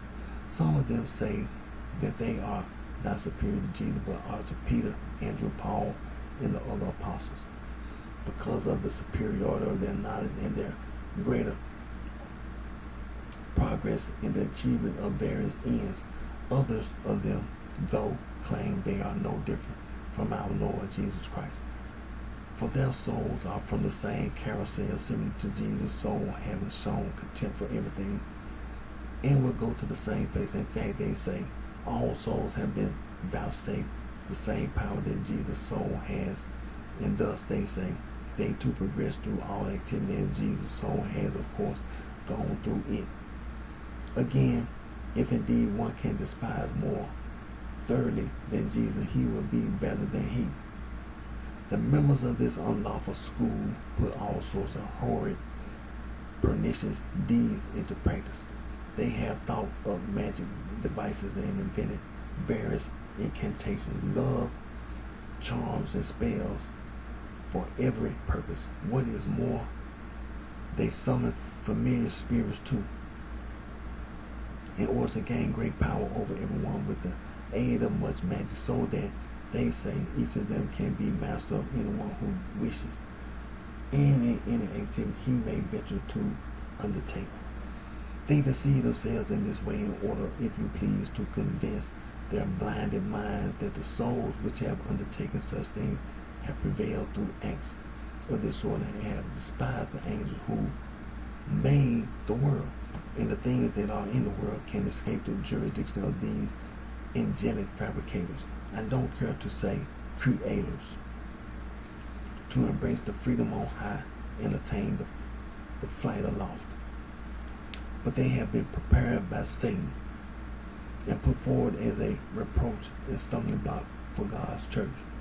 For they have adopted the name of Christian, though Satan has arranged this so that the heathen will be scandalized by them and reject the benefit of God's holy church and its real mission because of their wickedness and their intolerable evil deeds.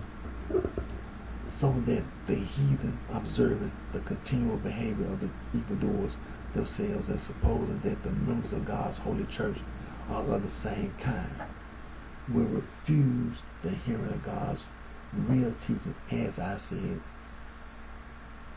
or even seeing certain of us behave in this profane way, blaspheme us all alike. And so, wherever they see such people, most of the heathen will not come near us for conversation or exchange of views or to listen to sacred discourse, and will not give us a hearing, since they are frightened by the unholy deeds of the wicked people. These people spend all their time in dissipation, and in doing everything possible for their bodily comfort, and they never come near us, except perhaps to catch wavering souls with their wrong teaching. They resemble us only in proudly giving themselves a name, in order through that name to obtain the cover for their own wickedness.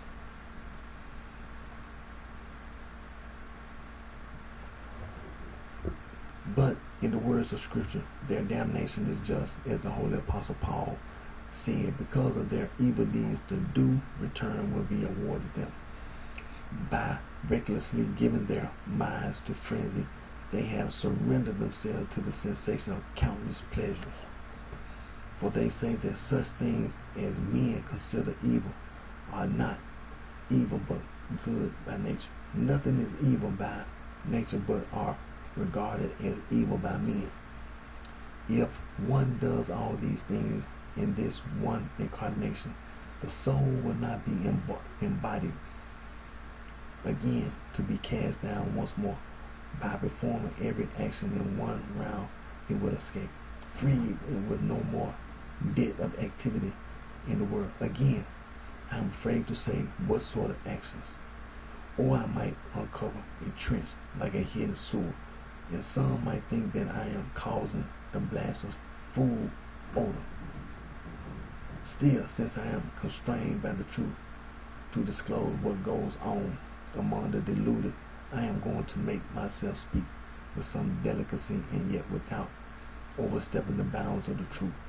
The plain fact is that these people perform every unspeakable, unlawful thing which is not right even to say, and every kind of homosexual union and carnal intercourse with women, with every member of the body.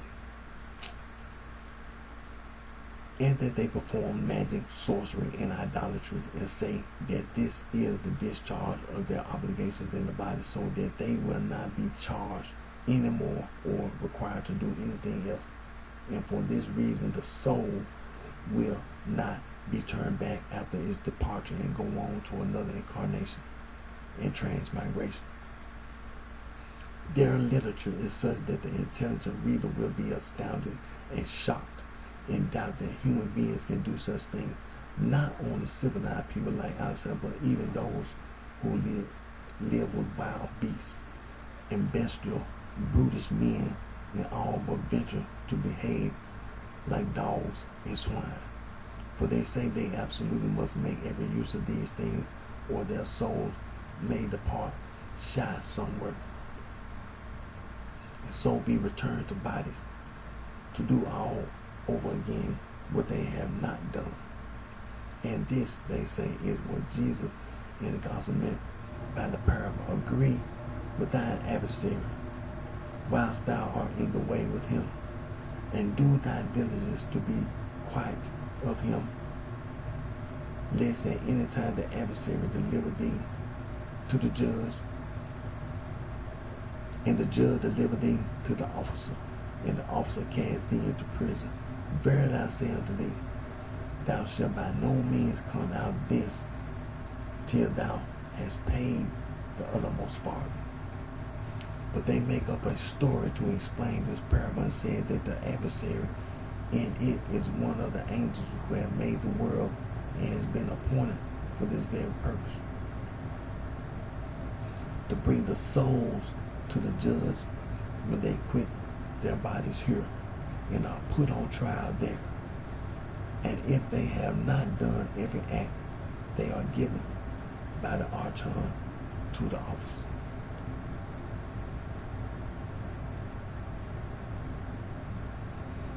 The officer is an angel whose service to the judge who made the world is to bring the soul back and bottle them up in different bodies. And they identify the adversary whom I said the Lord has mentioned in the gospel as one of the angels who made the world with the name of devil. For they say that the prison is the body and would have it that the uttermost farthing is re-embodiment.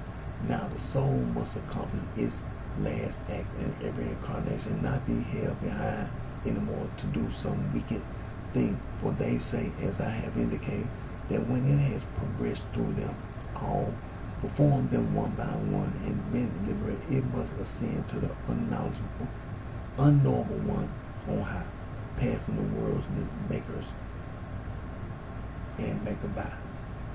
Again, they say that after they have done them all, even if in one incarnation, souls must then be freed and go to the heights afterwards. But if they do not do them in one, they work gradually through the performance of every unlawful deed in each incarnation and are then freed. Again, they say,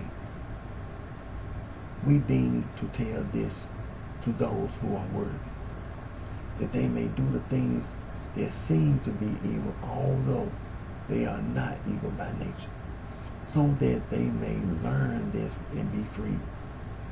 And this school of copper-crating marks the right earlobes of the person they deceive with a burning iron or by using a razor or needle. I heard at some time of a Marcellina, who was deceived by them, who corrupted many people in the time of Anacetus, bishop of Rome, the successor of Pius, and the bishops before him. For the bishops at Rome were first Peter and Paul, the apostles themselves, and also bishops, then Linus, then Cletus, then Clement, a contemporary of Peter and Paul, whom Paul mentions in the epistle to the Romans. And no one need wonder why others before him succeeded the apostle in the episcopate, even though he was contemporary with Peter and Paul, for he too is the apostle's contemporary. I am not quite clear as to whether he received the episcopal appointment from Peter while they were still alive, and he declined and would not exercise the office. For in one of his epistles he said, "Giving this counsel to someone, I withdraw. I depart. Let the people of God be tranquil." I have found this in certain historical works, or whether he was appointed by the Bishop Cletus after the apostle's death. But even so, others could have been made bishop by the apostles. Peter and Paul were still alive, since they often journeyed abroad for the proclamation of Christ. But Rome could not be without a bishop. Paul even reached Spain, and Peter often visited Pontus and Bithynia. But after Clement had been appointed and declined, if this is what happened, I suspect this but cannot say it for certain. He could have been compelled to hold the episcopate in his turn after the deaths of Linus and Cletus, who were bishops for 12 years each, after the death of Saints Peter and Paul in the 12th year of Nero. In any case, the succession of the bishops in Rome runs in this order: Peter and Paul, Linus and Cletus, Clement, Evaristus, Alexander, Xistus, Telesporus, Hyginus, Pius, and Anicetus, whom I mentioned above, on the list, and no one need be surprised in my listing each of the items so exact, precise information always given in this way.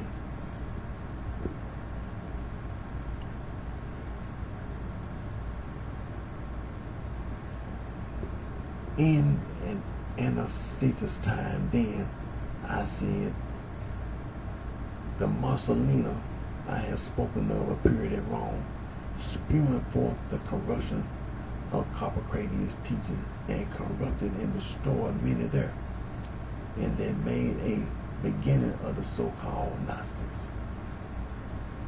They have images painted with colors. Some more have images made of gold, silver, and other material, which they say are portraits of Jesus and made by Pontius Pilate. That is, the portraits of the actual Jesus while he was dwelling among men. They possess images like these in secret and of certain philosophers besides Pythagoras, Plato, Aristotle, and the rest. And they also place other portraits of Jesus with these philosophers.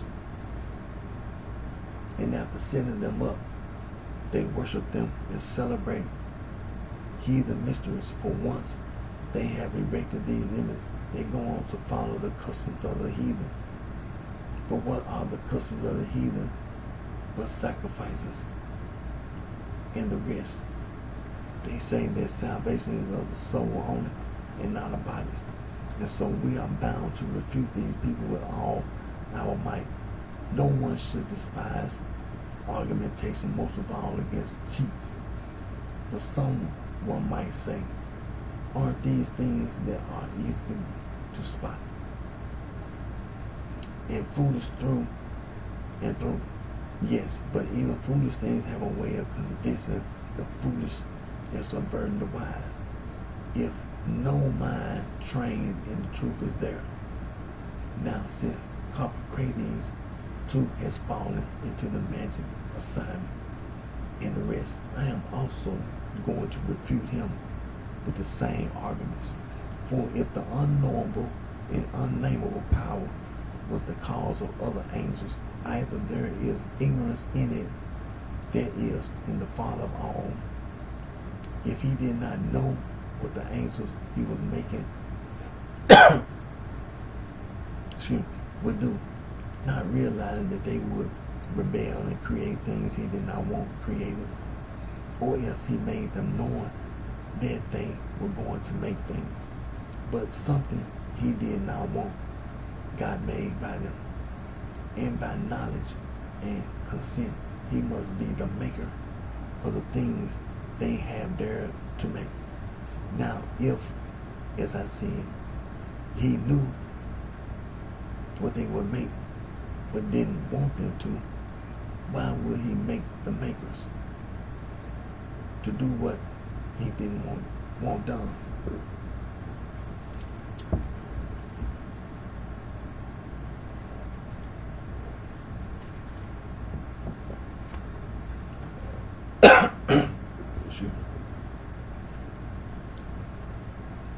But if he has made the angels himself so that they would make what they have, then he wanted it made.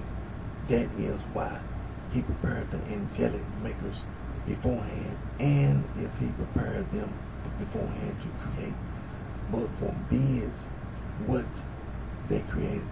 This would be blatant false prosecution. If, however, he consented to their creating, but chooses to repossess their creation, meaning men and souls against their wishes, this would be just plain greed and nothing else. If the men the angels made are seized by the one on high against the angels' wishes, furthermore, it must be weakness, since not being able to create for himself, he seizes his creatures' creations. And for the rest, it's a yarn and nonsense, with the ones below able to rise above the ones in the middle, and the ones in the middle being punished for being the causes of the ones below. And the ones below, the souls of the ones in this creation, being brought safely past the ones in the middle to the one above and set free. And the one above, who cannot create, must be a judge feeble, but has creatures, must be a judge powerful, since they could make the things he did not want made, or wanted to make, but couldn't. For what he desires cannot be bad for him, or be produced by beings which are bad. If it were bad, it should perish. But if any part of the work is preserved, the work cannot be bad, even if only part of it is going to be preserved, nor can its makers be bad. The ones who executed the part that is going to be preserved. And if the soul does come from angels and receives power from on high, after being brought into being, then all the more will angels attain salvation, since the soul they produce is saved, although it comes from bad beings. And if it is saved, then neither the soul itself, which was made by the angels, nor the angels whose product the soul is, can be bad. But anyone in his right mind must know that this whole cheap piece of work is a product of insanity. But these people will be shamed again from their other words as well. For if Jesus is not the offspring of a virgin, Mary but of Joseph's seed, and the same Mary, and yet Jesus is saved, then the person whose offspring he is will also be saved. And if Mary and Joseph are of the demiurge, then they have said that the demiurge is also the creator of Jesus, and the maker of Mary and Joseph, by whose agency Jesus has come from the unknowable Father on high, cannot be defective. But if Jesus too is the product of the angels, and the demiurge is one of the angels, then they will surely all fall fool of the same sort of absurdity that the angels have, and there can be no proof of their dramatic piece, which is full of poison and crammed with every kind of virulent teaching. But since we have beaten this setback once more, like splitting a serpent's head with a cudgel of faith and truth, when it is already lying on the ground, let us approach the other beasts like scents that have appeared in the world for its ruin, and because of our promise, force ourselves to begin their refutations. So, just read 27. Part 27.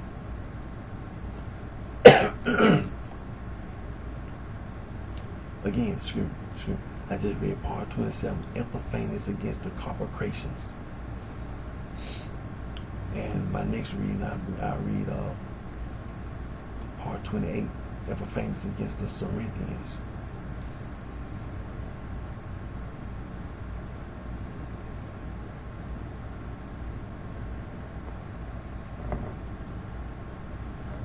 And what I want to say is that Saint Epiphanes of Salome, Bishop of Cyprus, has given us insight into these people from the past who were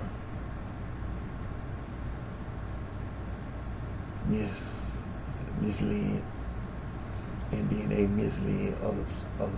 They were misled themselves, and then they misled others.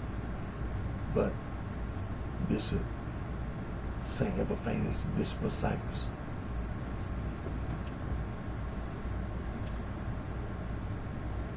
through his heresiology, refuted everything that they said in his 3-volume book, Panarian Greek, Panarian Latin, BrightShine.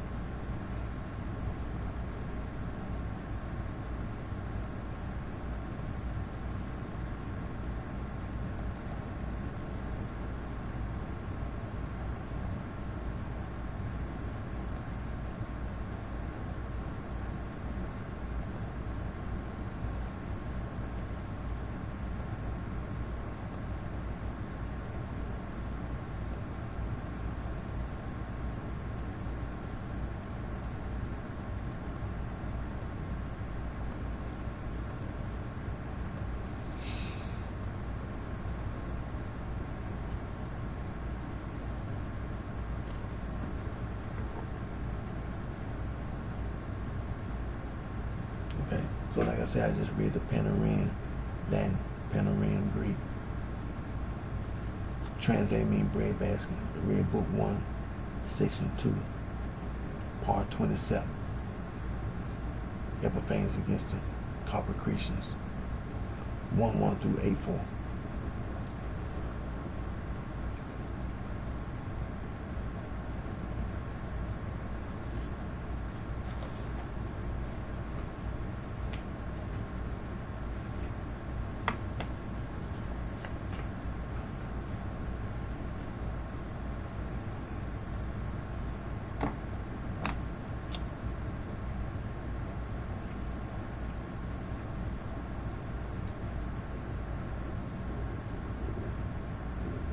And so that's one of the most important things I always want to do myself, is to make sure I do my reading. Because when I do my reading, and when you have people in the society, the community and the society in general, just like Saint Epiphanes, Bishop of Cyprus, look at what he had to deal with during that period of time. Think about Saint Irenaeus, the Bishop of Lyons. 5 in Saint Ignatius, Bishop of Antioch, 5-volume book, the first century. Look at what they had to deal with. People being in the community, in the society. One of the major problems that they had to deal with, the church had to deal with. And let us not forget that I'm an aspiring Catholic. First of all, I'm not trying to get baptized and not having the right thinking. Have the right thinking. My intent is to be baptized in the Catholic Church, and I'm going to get baptized in the Catholic Church. But I want to make sure that my mind, see, when I do my reading, nobody can come to me and try to influence me with no Gnostic stuff and try to come to me with all this other junk, the copper crest. See, that stuff is still, see, let me make this clear. It ain't just the Gnostics. This is what, see, all that stuff was related to the Gnostics, but it ain't just the Gnostics. See, when you read the book, all that other stuff in book number 1, in book number 1 part, the section the first section that we read, the barbarians, and see all that stuff is still, people still susceptible to the influence of that kind of thinking. All that stuff before we really got to part, section 2, section 1. All that stuff in section 1. Don't you even think for 1 minute, because you still got all this devil worship, that with all that esoteric, all that esotericism. That's what that is. That's what they've been saying all the time. Talking about these religions. The religion, the knowledge of those, that people didn't want to accept. So this is what they call themselves, trying to find all these different knowledge, Gnosticism, and then they made up all this Neoplatonism, Hermetism, and anything else that people don't want to listen to. Rejecting knowledge. All that rejecting knowledge, that's what that esoteric is. That's what that esotericism is. So don't let nobody tell you they not devil exact what you is, a damn devil worship. Some damn devil worship, the Masons, them Order of the Eastern, them damn devil worship. That's exactly what you is. Because if you're not following Jesus, it ain't no, like our Lord and Savior Jesus Christ said in the Holy Bible, it ain't no middle of the road. The Holy Bible, St. Athanasius, Bishop Alexander, put together Matthew, Mark, Luke, and John. Our Lord and Savior Jesus Christ. You can't serve Mammon. You can't serve God and Mammon. It ain't no in the middle. You either one or the other. And if you ain't listen to Jesus, you're a devil worshiper. So you can say whatever you want to say, but I'm going to say what the Bible say. I'm going to say my Lord and Savior Jesus Christ, you're a damn devil worshiper.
Amnesty International, Human Rights Watch, Global Rights, Frontline Defending Human Rights by Frontier, International for Human Rights,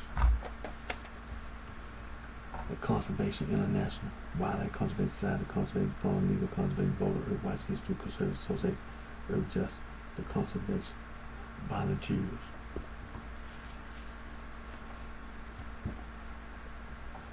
Wildlife Conservation Network, Endangered Wildlife Trust, the Biodiversity Nature Conservancy Association, Rare Species Conservation Center, Wildlife Research and Conservation Trust, the Rainforest Trust, the International Rainforest Conservation Organization, the Rainforest Alliance, the Rainforest Action Network.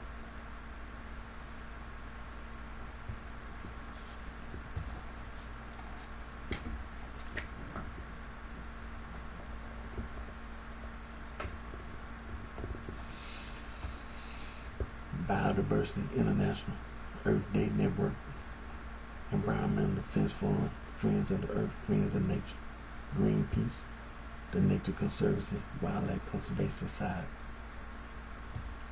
Soil and Water Conservation, Clean Water Action, World Water Council, Marine Conservation Institute, Marine Conservation Alliance, the Oceanic Preservation Society, Oceanic Society, Global Ocean Commission, the International Marine Life Alliance.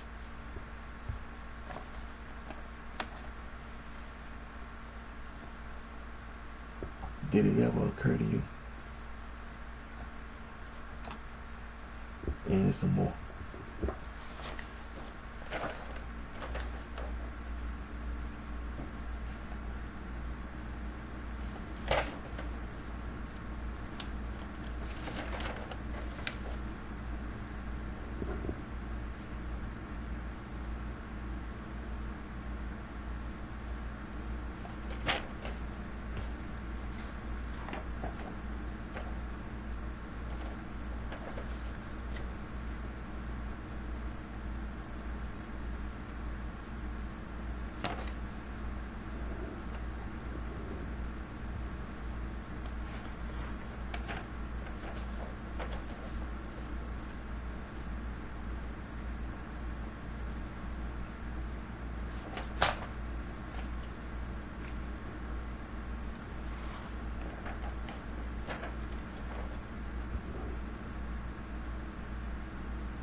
As I was saying, did it ever occur to you that when I be reading about adversities, heresies against heresies,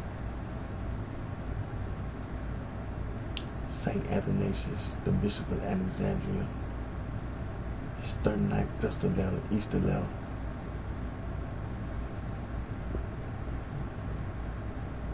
reading the Didache, the teachings to the nations, the apostles, teaching to the nations, the Didache, the Shepherd of Hermas,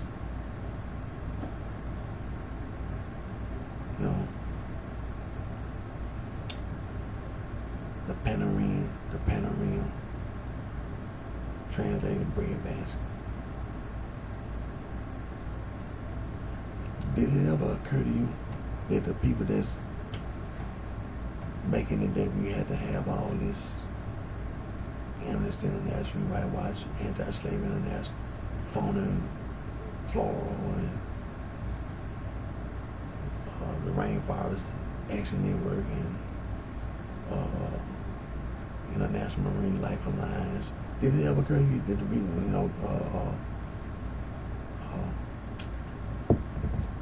the Humane Society, the inhumane treatment of cats and dogs, kittens and puppies, as well as other gerbils and squirrels and raccoons, and you can't even put a fish in a fish bowl. Not to say that a fish supposed to be in a fish bowl as a pet anyway. Not that he needs you to sprinkle food on top of the fish bowl if you hadn't left him out there in the water. He'd been just fine. You know, the law of nature. Just to sum it all up, the law of nature. Animals eat other animals, whatever. If you hadn't left them out there in the wild, in nature.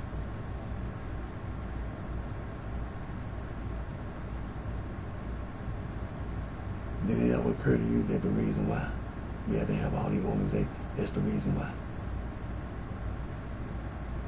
Because all this esoteric, because of the Masons and the Order of the Eastern Star. Talking about some rejecting knowledge. Did it ever occur to you that's the reason, that's the soul holes and the fat bitches, the sorority and the fraternity, the soul holes and the fat bitches?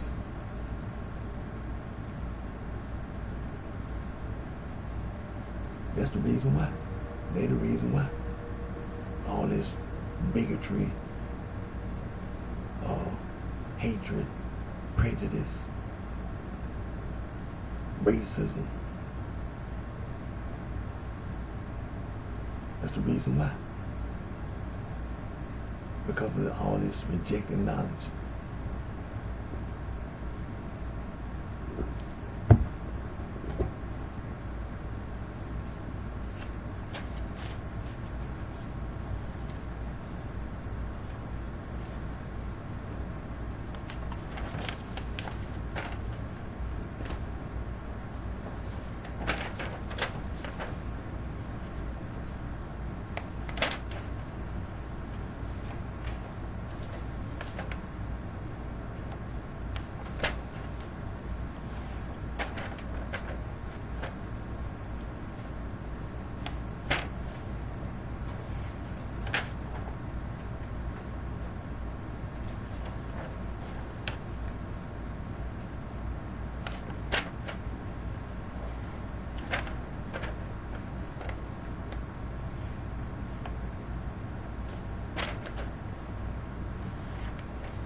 study ancient people in the Holy Bible. The Amorites, they were Afro-Asiatic people. The Egyptians, they were Afro-Asiatic. The Amalekites, they were the supposed descendants of Esau. The Kenites, they were a nomadic tribe in the ancient of Moses' father-in-law was a Kenite. The Canaanites, they were ancient people. The Kenizzite, they were ancient people. Jupiter, father of the Israelite leader Caleb, is called the Kenizzite. The Hittites, Indo-Europeans. The Perizzite, they were ancient people. Rephaim, they were also called Zamzuman, Emil. They were ancient people considered to be giants. Canaanite. Canaan, son of Ham, grandson of Noah, Canaanite, ethnic catch-all term covering various indigenous populations, both settled and nomadic pastoral groups throughout southern Levant and Canaan. The Gergesites were descendants of Canaan. Jebusites, Jebus. The Hurrians, the Hittites, the Horites.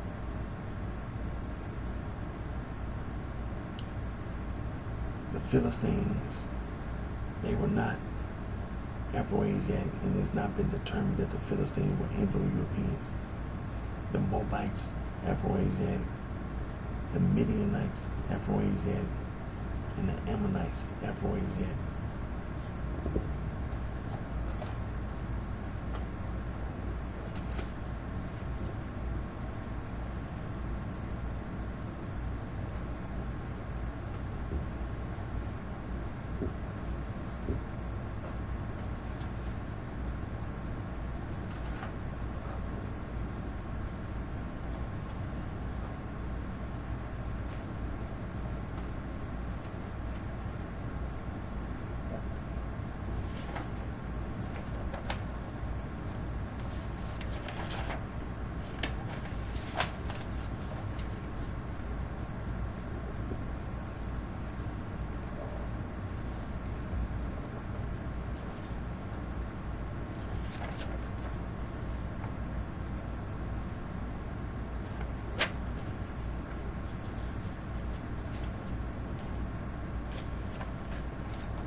doing that.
internet messing up.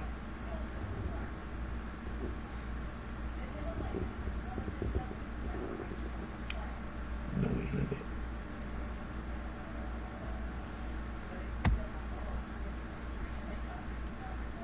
So I'm going to go ahead and end my video. Yeah. Also put always put God first.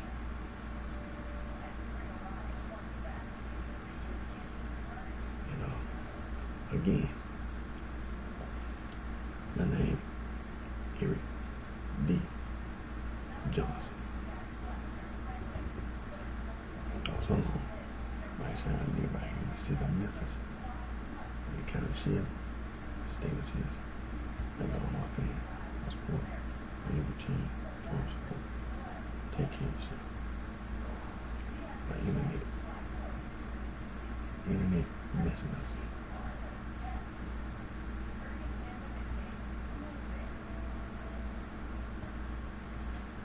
No internet.